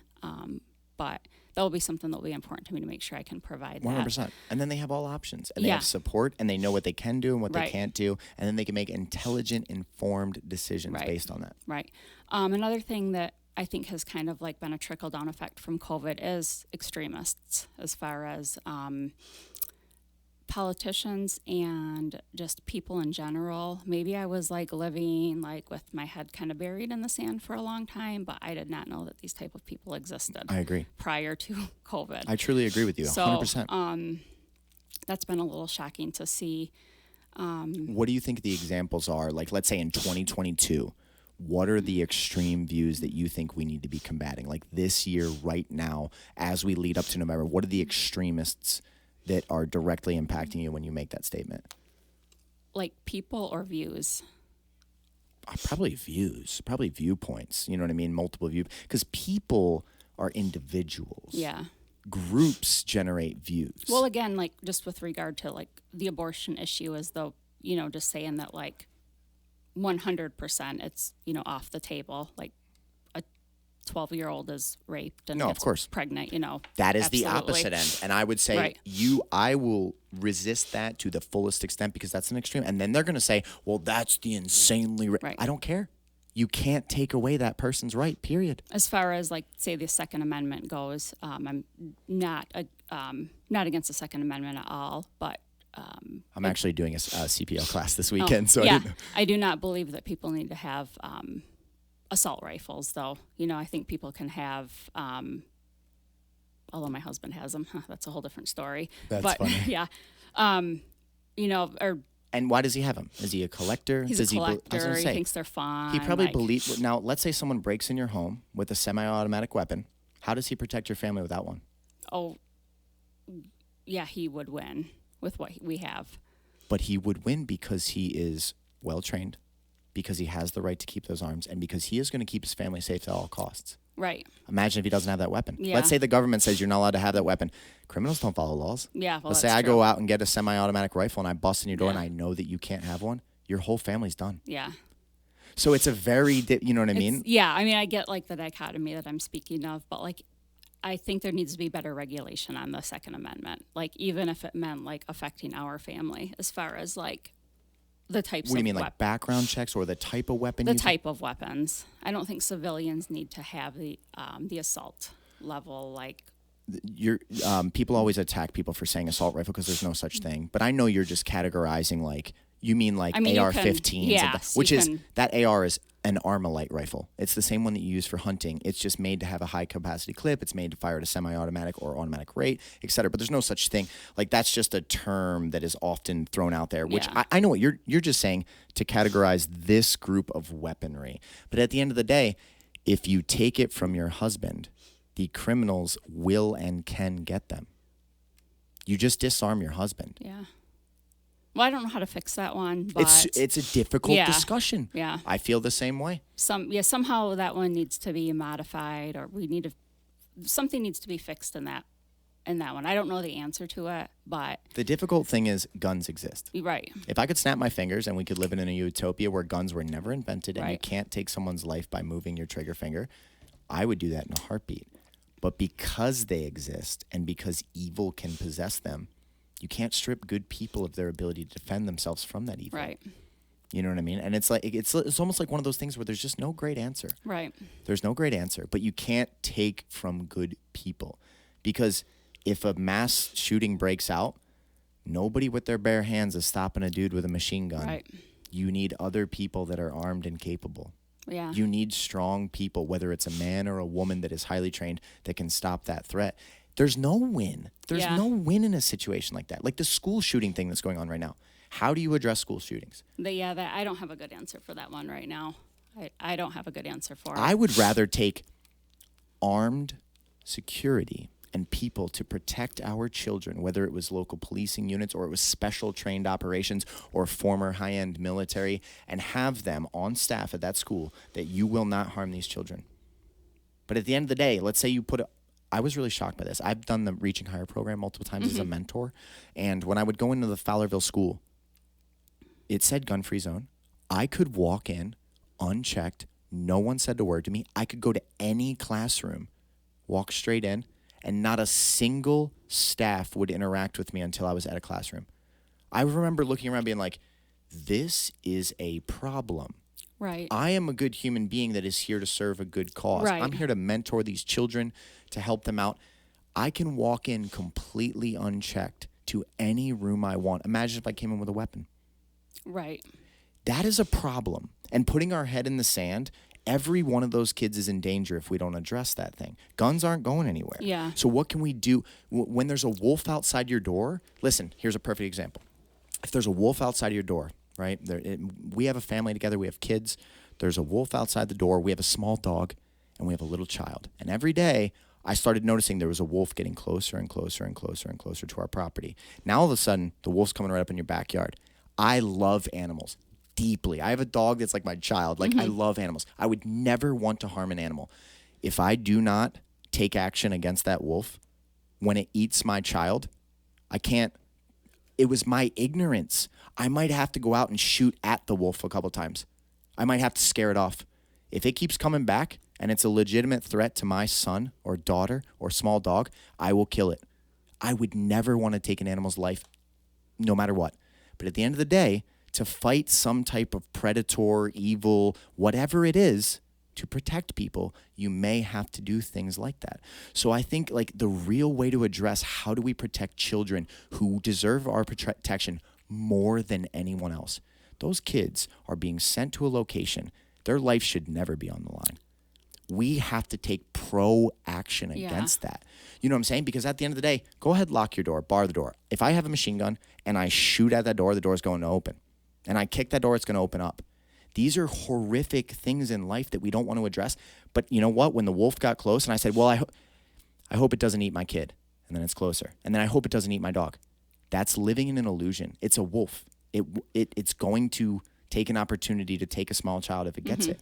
I have to drive it away. I have to prevent it. I have to have the type of whatever strength it is to stop the threat. So I feel like that's one of the things where on a compassion basis or on an emotional basis, like, well, I just don't ever want that to happen.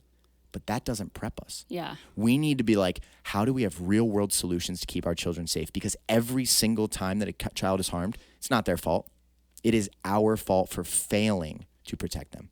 You know what I mean? So like that's another topic that's had me super emotional about the school shootings because like my fiance's son is a young kid that's in school. And the thought of someone breaking in there and the fact that we haven't taken action to put security or someone that can stop a threat, send all the prayers you want. That doesn't do anything. I know. Claim that we need these background checks. Criminals are not going to do them. Say this and that. None of that protects our children. What protects our children is strong men and women having a resistance to that. You know what I mean? And like that's a topic, like you said, if we don't address that, we are doing a disservice to all of them. You know what I mean? Kids that can't protect themselves, that are counting on us.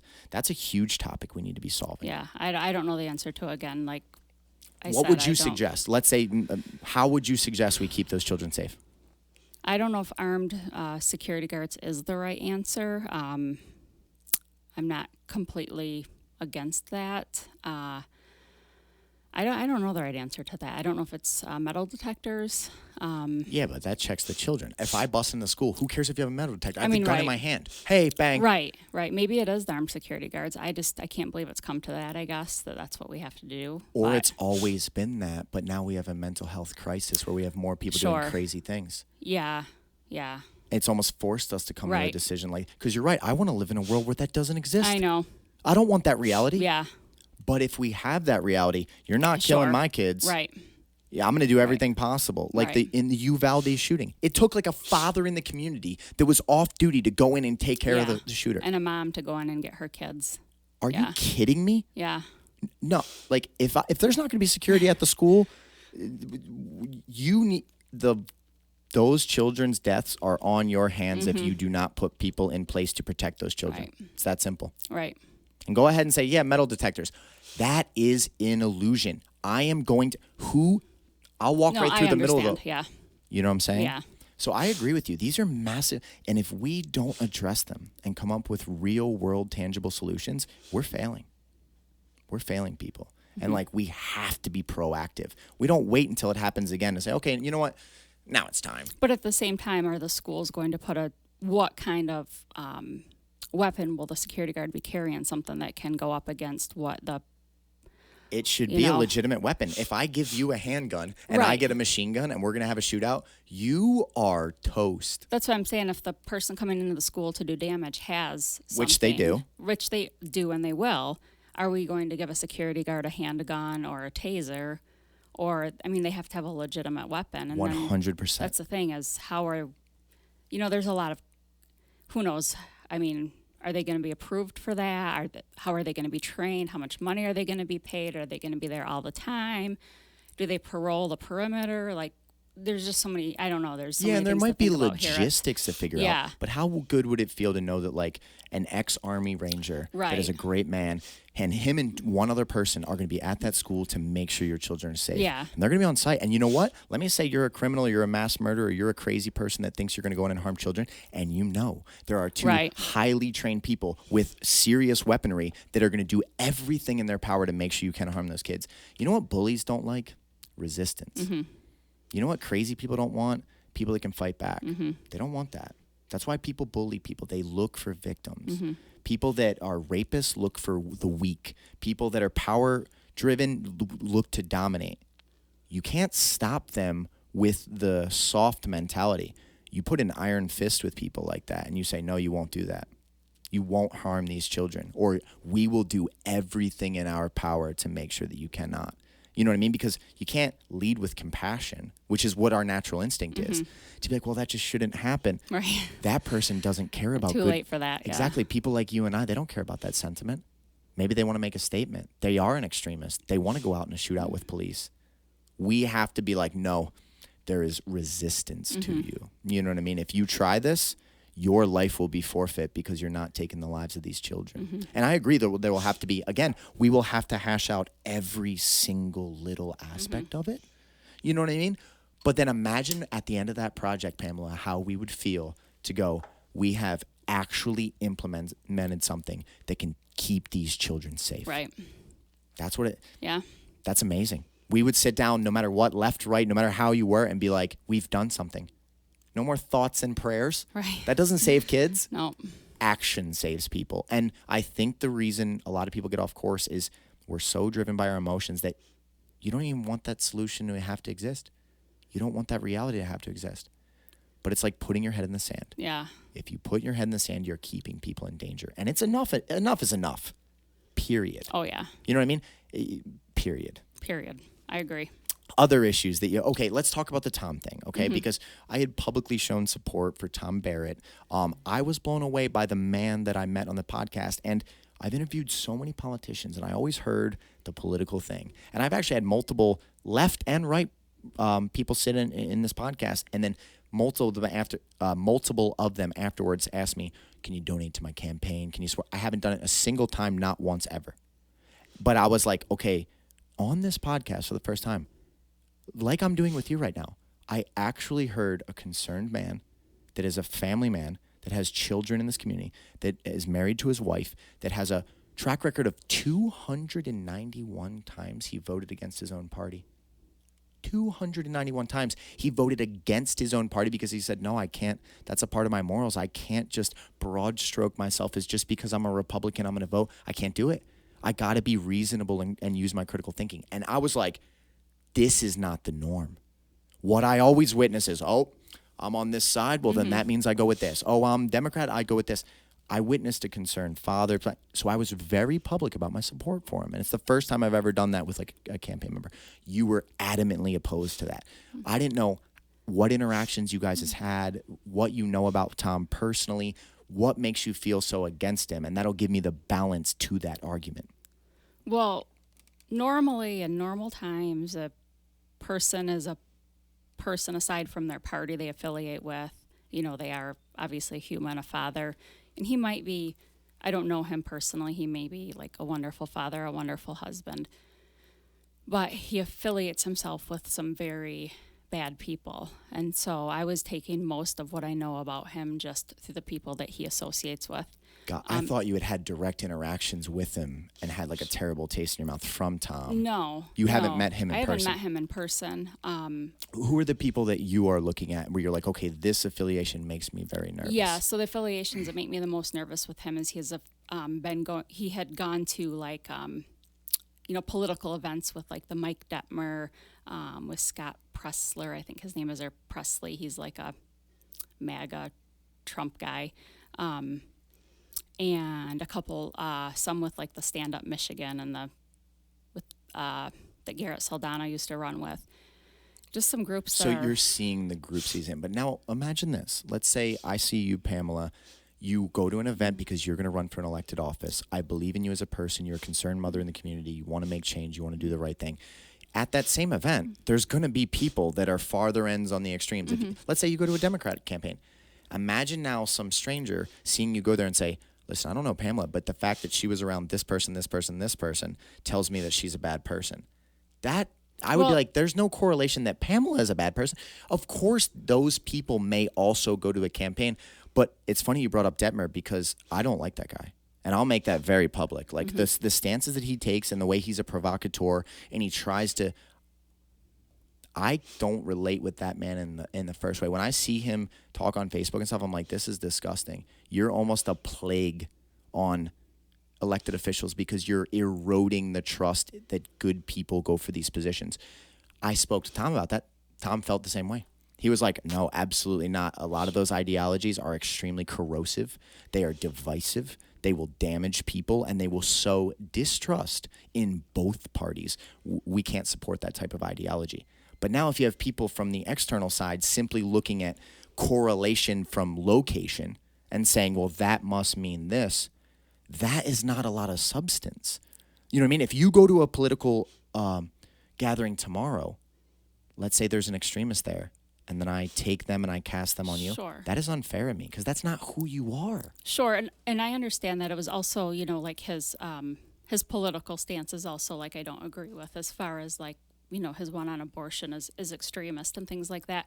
And I understand that. And normally under normal times I would agree with you on that. I think, again, this is a different time frame where I'm framing my political who I'm looking at politically in a different way than I normally would. I normally wouldn't be so willing to group people even like based on their affiliation and things like that. But this is a different time for me. I'm going to be a little bit more, judgmental on even who people are going to associate with because our political landscape is so fragile right now. Do you think group identity is dangerous? Right now I do. So you believe that like just judging someone by a group identity is a dangerous thing? I don't know if dangerous is the right word, but it can give out the wrong... It can say things about... I think that it can say things about a person, not necessarily like... not completely, but he went to enough events with people that are just bad characters and fundamentally not good people that it was enough for me to see that he's doing things to gain political clout, and he's not just in this to like do good things for the people. There's enough of those people that are like, whoa, that's a... So if you're running for an office, though, don't you pretty much have to go to every single engagement possible to get your name and message out, and that's just campaign strategy? I mean, it is. Some of it is campaign strategy, and I guess it depends on like what your own moral compass is as well, But that was, again, it's just my opinion. I'm just like a regular old person in the, like, I'm, whatever. Yeah, but you're a constituent. Yeah, you're someone I am. that's going to vote. Yeah. You're someone that's going to spread your opinions to others. Right. And the more we back those on truths and like the right thing, the better it is for all of us. Right. So that's just how I'm looking. And again, I'm coming from my own extremist point of view on this particular matter, only because, again, the political landscape is what it is right now. So I'm going to be more picky and more judgmental on political candidates than I may have been in years back. So, do you think who they are as an individual is more important than the group that outsiders may identify them with, or do you think the group is paramount and the individual does not matter? No, I think the individual matters, but I also think that the group matters right now because... Would you support someone just because they're a part of a group more than you would support someone that you would say to be a good individual trying to do the right thing? No, I think I would support somebody as a good individual trying to do the right thing for sure. That's awesome. Yeah, don't get me wrong. It's not just that about him. I happen to hone in on that because I'm particularly focused on some of those extremist Republicans right now. Do you see extremists on the left? Like in any of the tyrannical approaches that have been taken over the last couple of years? Yeah, I understand what you're saying. I know that Governor Whitmer is seen, by a lot of people as extremist and I actually wasn't even tyrannical referring and- just to her. Well, she whoever, did pass yeah. down a ton, but Yeah. I mean, like, do you see extremist views also on the left side? I can see how they're taken that way, but I certainly don't. Let's see, how do I phrase this? I don't. I guess I can see how some people would say that they are, but I see a lot of hatred see. from the left towards the right. Right. A lot of hatred. And when you look at the world through a lens of hatred, it tends to misguide you. And you stop looking at individuals for who they are, and you start to be like, if you're a part of this, then you're the enemy. And the further we detach from that, if you look at history, throughout human history, the worst atrocities have always come from a form of tribalism, where people stop viewing other people as human beings and individuals, where they are on a scale from good to evil, right from wrong, and they start classifying them based on their group identity, whether it's the Holocaust or Maoist China, or throughout human history, the atrocities that have taken place come from one group pointing at another group and saying, you are the enemy. Yeah. That is one of the most destructive ideologies in the world. And in my opinion, what has pushed me a lot to the right is I'm not seeing that from the right. I am seeing that from the left, where it's like, if you fit this group, we're going to stereotype everything else, and that means you're the enemy. Looking at each other as the enemy is one of the most destructive things possible. Because even if you and I don't see eye to eye on some things, if we're both good people, you're trying to raise your family, I'm trying to raise my family, you're trying to get your best out of this life, you don't want to harm people, I don't want to harm people. There's a lot in common. We might have differences, but we have so much in common. Right. If you look at me as you are an evil Republican who supports these extremists and you are in the way of a healthy society, human history has shown there's no limits to the extremes that people will be willing to go if they can just put someone into a group. Nazis put Jews into a group. In Maoist China, they attacked anyone that was considered successful or wealthy, and they put them in a group. Right now, from the left, I'm seeing a hate and an anger and a resentment that terrifies me. Yeah. Because we have to come back together. We have to get out of tyrannical approaches. We have to get back to people having conversations, saying like, hey, we can disagree, but let's work towards resolution. Is it me against you, or is it Right. just us against problems? Yeah. Do you not see that from the left side? No, I do. We are very angry right now. Yeah. I think it does need to come to, like, that is what it has come to, is the Okay, I feel that we are too. very angry. Yeah. And it needs to get back to a different place. Have you ever acted out of anger in your life, and then when you look back, you're like, man, that wasn't the right answer? Yeah, I think everybody has. 100%. For So have sure, I. Yeah. That's why we have to cool the emotional side, and we have to look at things more with a clear lens. So, like, the main things that I'm trying to combat is tyrannical approach and group identity, where it's just as wrong as racism. Imagine if I say, because you are this skin color, that means all these things. Right. That's what group identity is. Yeah. That's not seeing you as an individual and treating you based on the merit that you have in your character. That's seeing you as a group, identifying you as something, and then hating you for it. That is a plague on the world. Sure. I actually see a lot of Republicans attacking each other if they don't believe themselves to be good Right. people. I've seen the left box themselves in and say, our only enemies are outside. Absolutely. You can't do that. Yeah. It's never left versus right. It's not old versus young. It's not straight versus gay. It is good people against evil people, reasonable things against tyrannical approaches. You know, that is the real war. And like I said, the only thing that's driven me hard right is, wait a second. One group is creating this little army. Yeah. They're very angry. They're very emotional, and they are pointing fingers. What if you didn't know me, Pamela? You haven't seen what I've done in the community, but your group identity all of a sudden labeled me. Let's say I vote Republican, and they go, he is evil. He has to Right. suffer. That is the most unfair cast judgment ever, because it doesn't take me into account as an individual. It only looks as, if you fall into this group, you're the enemy. Right. That, to me, is so destructive, and I study history. It has caused more harm and chaos in history than anything else. Look at the Crusades. You don't find our religion to be right? We're going to kill you. Sure. You don't any time there has been one group that puts group identity over individuals, It's horrific. Yeah. It's happening right now No. as we speak in Yeah. the country. Yeah, no, I understand. I understand what you're saying. It needs to be. There's a lot of anger that needs to be pushed into like doing something good, and not not dividing and separating even more, and not pushing good people down, and So I understand what you're saying, but it's It is you're right. It's what it's come to right now. So you feel it. That's I feel exactly it. what I feel. Yeah, I feel it. And I know that I've let myself become part of this one side of this group. Would you say you've stereotyped people that are outside of the group and say they must be this, they must be that, they must be these racist, evil, like, have you felt that to some degree? For sure. Yeah, I know that I have. But that's not the correct action. Not always, for sure. Yeah. And I've had to pull myself in. And if someone fits it, yeah. If someone is that person, I am not going to support an evil, terrible, racist stereotype. I'm not going to support them. Mm-hmm. But I always look at the individual first. Mm-hmm. So I have wonderful friends that are super left. I have wonderful friends that are super right. But it's because I know who they are as people. Mm-hmm.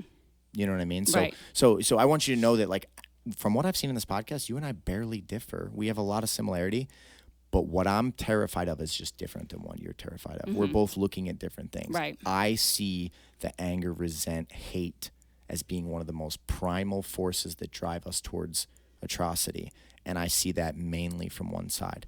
And policy I can change. Listen, if people get fired up, we can come together as people. From the ground up, we can make tremendous change. We can change the world. Mm-hmm. But if you allow anger and hate to go from all the way to the top and then you give power to that, it will produce massacre like you can't imagine. Mm-hmm. And that's what makes me go, I've seen this in history books. I've seen this played out, at different times. I don't want this for people. Mm-hmm. I love people on all spectrums. Right. But that's why also I do focus on making sure I'm not just like commenting on people's Facebooks. I'm doing things also. I'm going to rallies. I'm going to protests. I'm doing good things with my... You're doing your part? I'm doing my part, too. I'm not just, like, focusing on, congressmen that are running, or that I don't agree with. I'm just doing other things, too. It just happened to be that I'm particularly trying to make sure that trying to focus on getting people elected that I want to have elected and getting people that I don't want elected. I'm trying to make sure they don't get elected as well. So that makes sense. Kind of the thing also. So 100%. Yeah. Do you think there's been an erosion of the younger generation's understanding of their freedoms and their rights in this country? Because I think to stand on these type of fights, first of all, you have to have a really good moral compass. Mm-hmm. You've got to know right from wrong.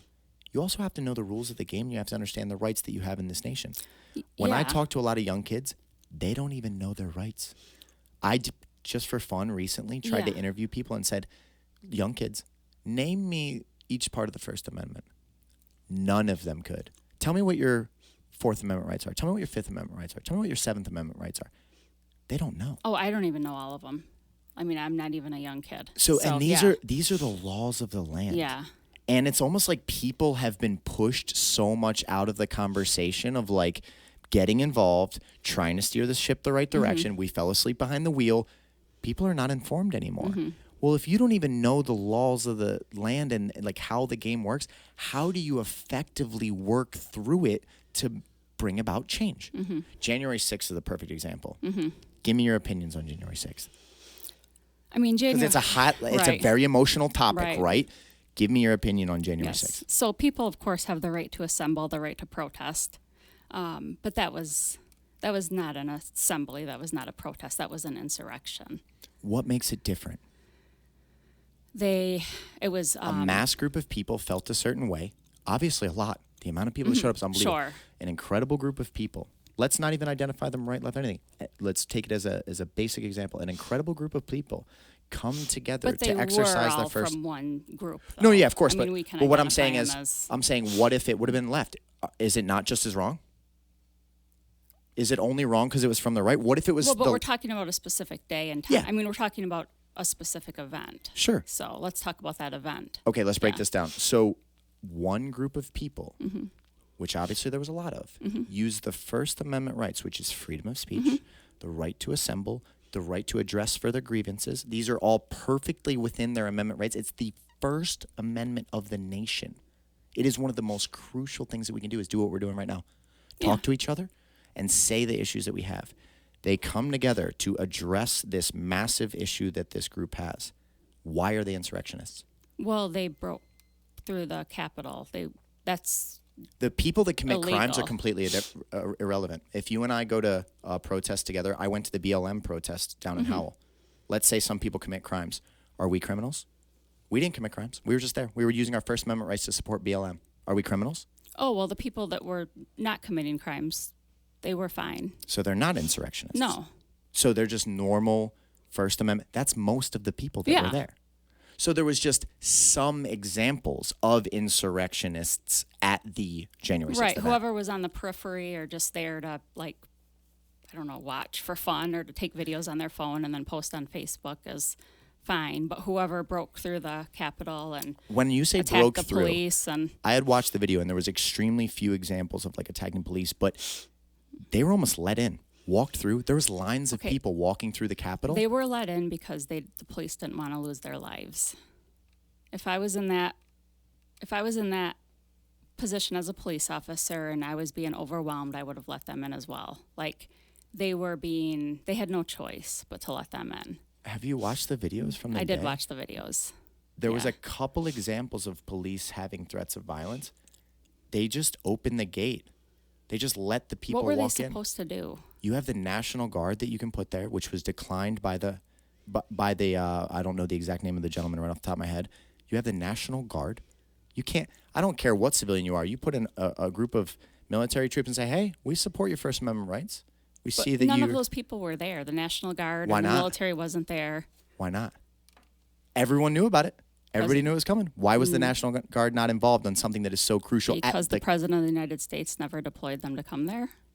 You think the President was the holdup? I need to go back and look at this. I thought the President sent the National Guard troops and they were declined by I can't remember the person that was in charge that made the decision. I'm going to find this after. I'm going to send this to you because I believe that the National Guard was supposed to be there and then declined. So you think the police were so fearful for their life that they just let everybody decide to go in and then...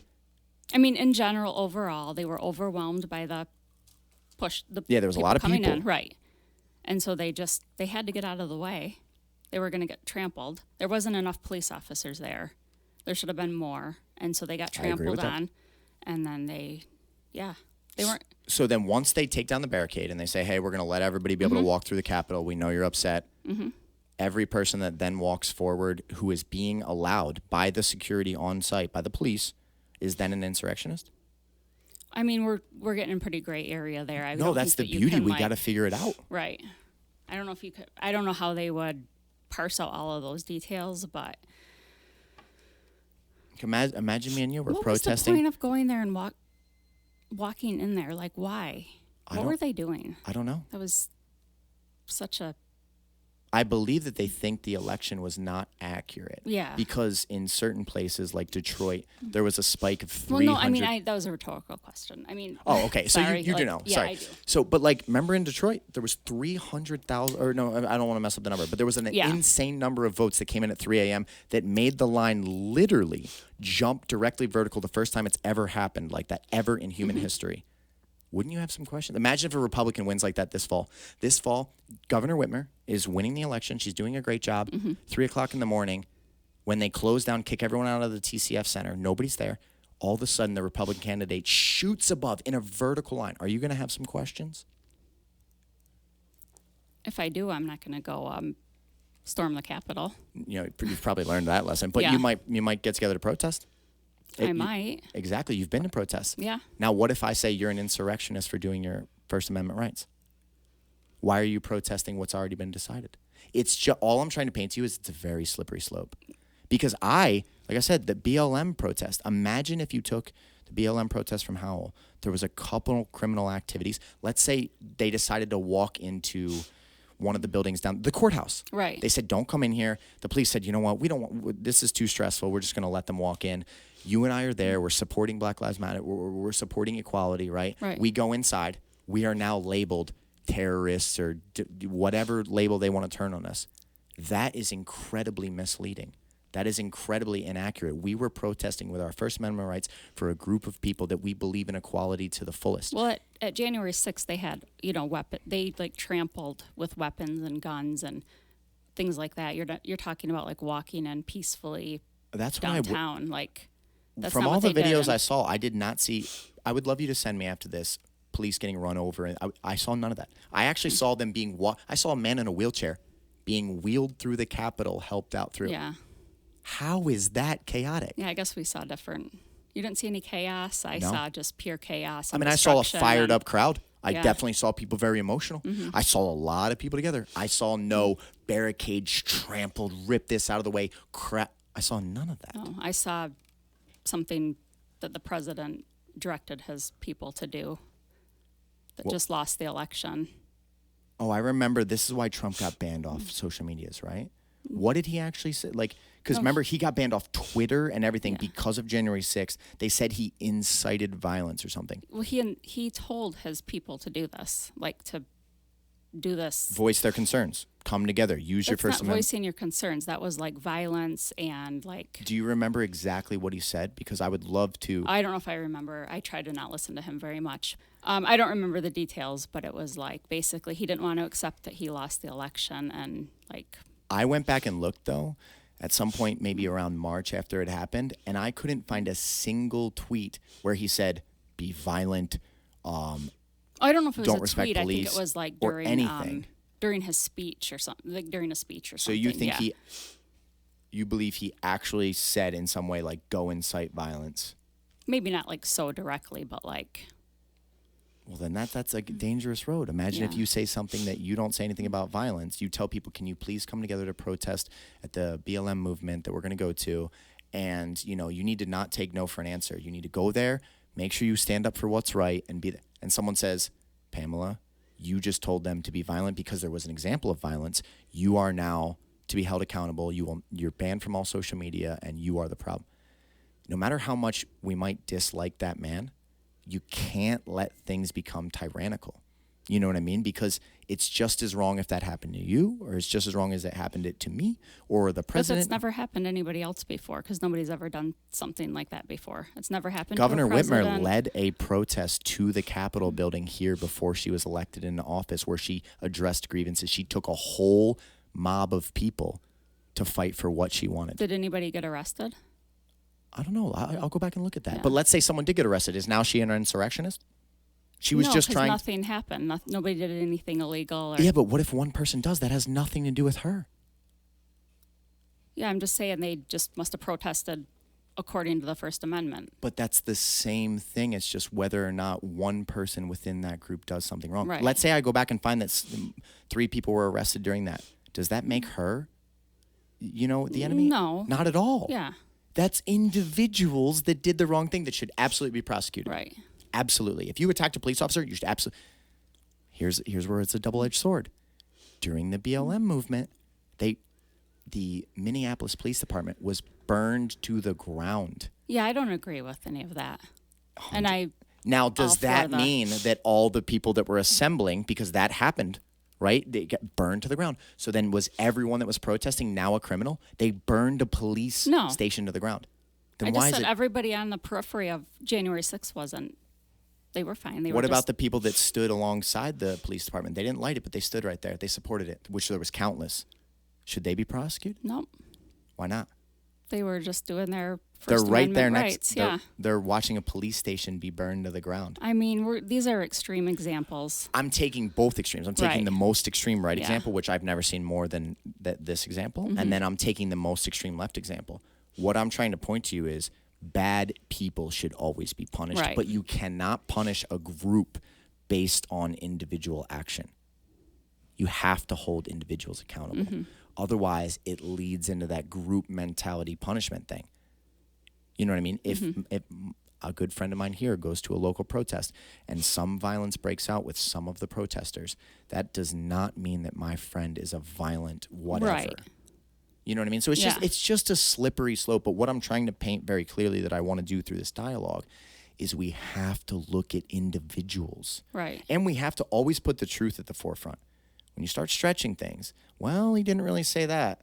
Well, he didn't say that either. Well, he implied this. Well, he kind of meant that.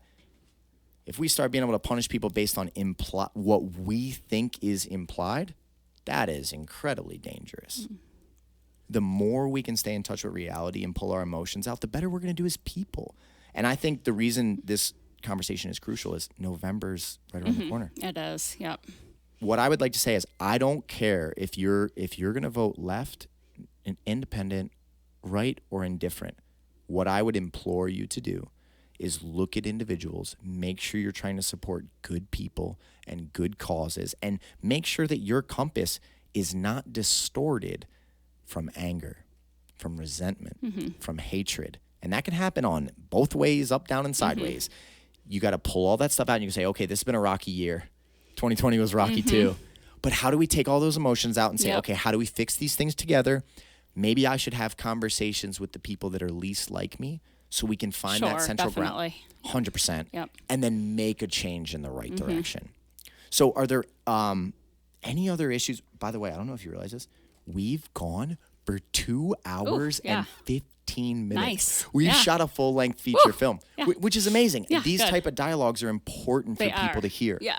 You know what I mean? Are there anything else, any other issues locally that you think that we should address on the podcast? And if not, we'll wrap this thing up. We touched on a lot of them. Yeah, nothing I can think of. Awesome. Well, yeah, I think, like I said, good people fight over a smaller battleground than what they realize. And I think if we come back together more and we show courage, compassion, commitment to one another, to each other, it's a perfect shirt for today. Yep. And we show community and we lead with understanding. Oh, the skate parks. We absolutely should. Or skateboarding. Yeah, that was the last thing. Yep. All right, last thing we have to address. So before the podcast, you got me all fired up because you said to me, listen, my son got into skateboarding. It's this great, outlet. This outlet for him. He's able to go all in. He's feeling good about himself. He's networking with other kids that have a sense of, they have community something. And So I said, does Brighton have a skate park? And then you said, it's closed down. Let's go into what do you know about why is it shut down? Why was it closed? The Nazarene Church had one for a while. They've shut it down. Why is it in the current state that it's in? And what can we do as people to take initiatives to get things like this for the kids? Because even if skateboarding is not your thing, it's somebody else's. And that might be the reason they're not depressed. It might be the reason that they get excited, to get out of school each day. And the more we provide those things with regulation, you can't skateboard down Main Street and spray paint all the buildings, but we want you to do things that make you happy. Tell me about the skate park situation, and then let's talk about what we can do if we created like a call to action. Right. So there's an outdoor skate park in Brighton. I think it's still there. It was there when we moved here way back in 2008. Got a fence around it, so it can't be skated. I actually never really looked into enough why it is fenced and why it's not skatable right now. All the signs are up in downtown Brighton, no skating, no rollerblading, getting in people's way and things like that. And then the Naz church had an indoor skate park. It closed down early 2020 for COVID. So that leaves in Brighton, no really skating areas. Howell has one outdoor skate park right near Highlander Way Middle School. The kids, my son and some of his friends tried to make a do-it-yourself park near the Hive in downtown Howell, but they went about it just kind of like finding a slab of concrete and throwing their equipment down on it and didn't really speak to anybody about it. So one day they went down there to skate and their stuff was gone. So what James was talking about was figuring out a way, how can we get these kids some more skating areas, or maybe they can talk to somebody about building their own skate park, or finding a slab of concrete and putting some stuff on it, but doing it the right way, talking to the city or whatever. How can they go about doing this? So that's what we were talking about before the podcast started. And that would be an incredible initiative. Imagine getting all these kids together that have something that they love, that they want to show, listen, we don't want to destroy things. Right. We're not looking to go out and be criminals. We want to skate because it makes us feel good. Yep. And we're a part of a group. And you know what? You'd rather have us doing this than being bored kids that don't know what to do with themselves. How do we step up, create a couple leaders, create this initiative, get it backed by people, get it backed by the city, get some funding. Maybe we hold a fundraiser for it. Like, I would love to help a movement like that. If we could get this going, I'd love to put on maybe a fundraiser here to be able to help these kids get something that's good for them. I already work with the Livingston Juvenile Court and a bunch of local programs that I was struggling youth. I was a kid that really teetered on the brink of not wanting to go on. So if we can find a way to back these kids in something like this, it's huge for our community. Yeah. And it teaches them that, like, listen, you can be frustrated that things aren't the way that you want, or you can learn to be like, okay, how are we going to do this? Well, who gives the approval? Well, how do we put together a proposal? Mm-hmm. How do we elect a little bit of leadership that can speak on behalf of the group and say, guys, this is why we want to do this. This is the benefit we believe it'll bring to the community. We'll almost grow them into responsible people that can tackle complex issues. That would be an amazing initiative. Yep. And it'd be cool to imagine if your son could spearhead this movement and learn how to, like, take something from the ground up, build a project, get it put to a proposal, get it submitted, gets it approved, gets to go to his skate park with all those people and know that he created that. Yeah. That would be amazing. These are good kids. It's their outlet. You know, teen boys, they got to have something to do, some way to move their body, something to do after school. Right. You know, or their brains and bodies are going to want to find a way to get in trouble otherwise. And this is just, it's so good for them. It's not their usual sport. It's not the basketball, the wrestling, the baseball, the soccer. It's a little different. But look at it this way. Yeah. It's an activity for children to keep them on the right track. Yep.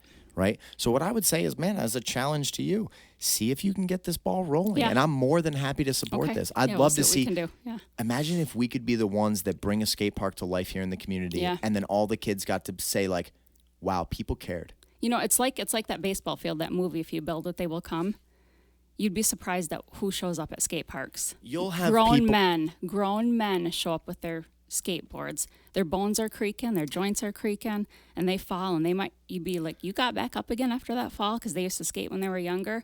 You'd be surprised who will show up to a skate park with their rusty old skateboard. And you know what it would do? Yep. It brings community together again. One of the magic things about this building is it does not matter at all if you're a Democrat or Republican, if you're rich or poor, if you're old or young.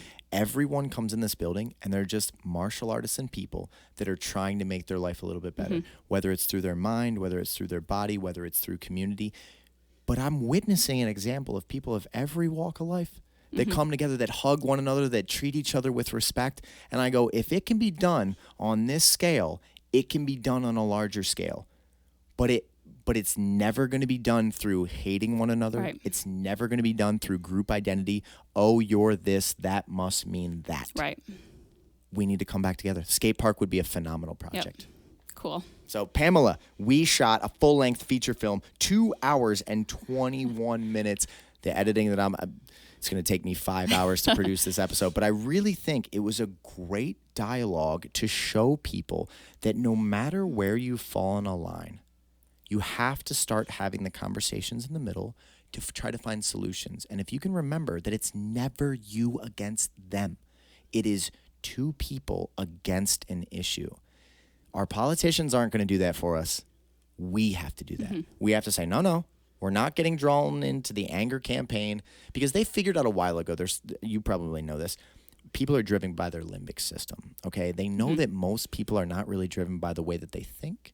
They're driven by the way that they feel. So they realized a long time ago, if they can just get people very charged, and then they can give you a sight on an enemy and say, this is the enemy, you're going to take action.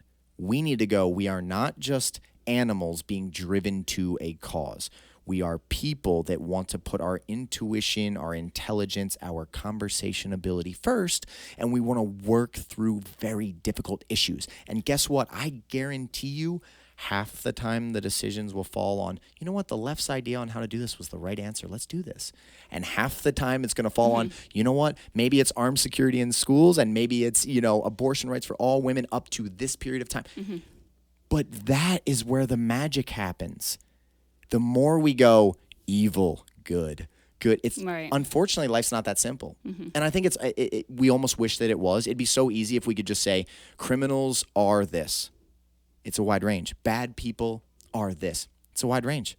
We got to look at individuals and say, hey, if you're a lunatic and you don't want to work to resolution, you can't be in this conversation. Right. We're not going to listen to you. Me and Pamela are going to try to solve these incredibly difficult problems, and we are not taking your extremist views into account. Mike Detmer, keep your mouth shut. Right. Like if he reached out to me and said, hey, I saw that you supported Tom. Can I come on your podcast? I'd be like, I don't support hateful individuals. Right. Sorry. I don't care if you align with me on some topics. Anyone that's a bad person, I'm trying to separate from as much as possible. Right. Your group identity, your label of like whether you're Republican or Democrat is so far down the list for me. Are you a good person? Do you want to do the right thing for others? All of these things trump that. And then somewhere way down here, oh, you're this? Cool. Because if I know all of these things about you, I don't care. I care about solutions, but if I reverse that chart and I put you're this first, I am discrediting everything that you actually are. Right. So I think it was a great conversation today. I actually think people are going to pull a tremendous amount for this conversation. Okay, good. And then what I'd love to do is maybe the parts that people feel are the best things to move us in the right direction, we can clip these. And we can clip these into 3 to 5 minute bits because it's so much for someone to try to consume 2.5 hours of content. Absolutely, yeah. But if we can take hey, the skate park topic. Yeah. We clip it. We take what do we do about protecting children in schools? We clip it. And now all of a sudden it's like, guys, no matter where you fall on the line, let's have these conversations. Yeah. So perfect. It was a pleasure having you in here Thank today. you. I hope you enjoyed the conversation, and we'll wrap this up. Thanks.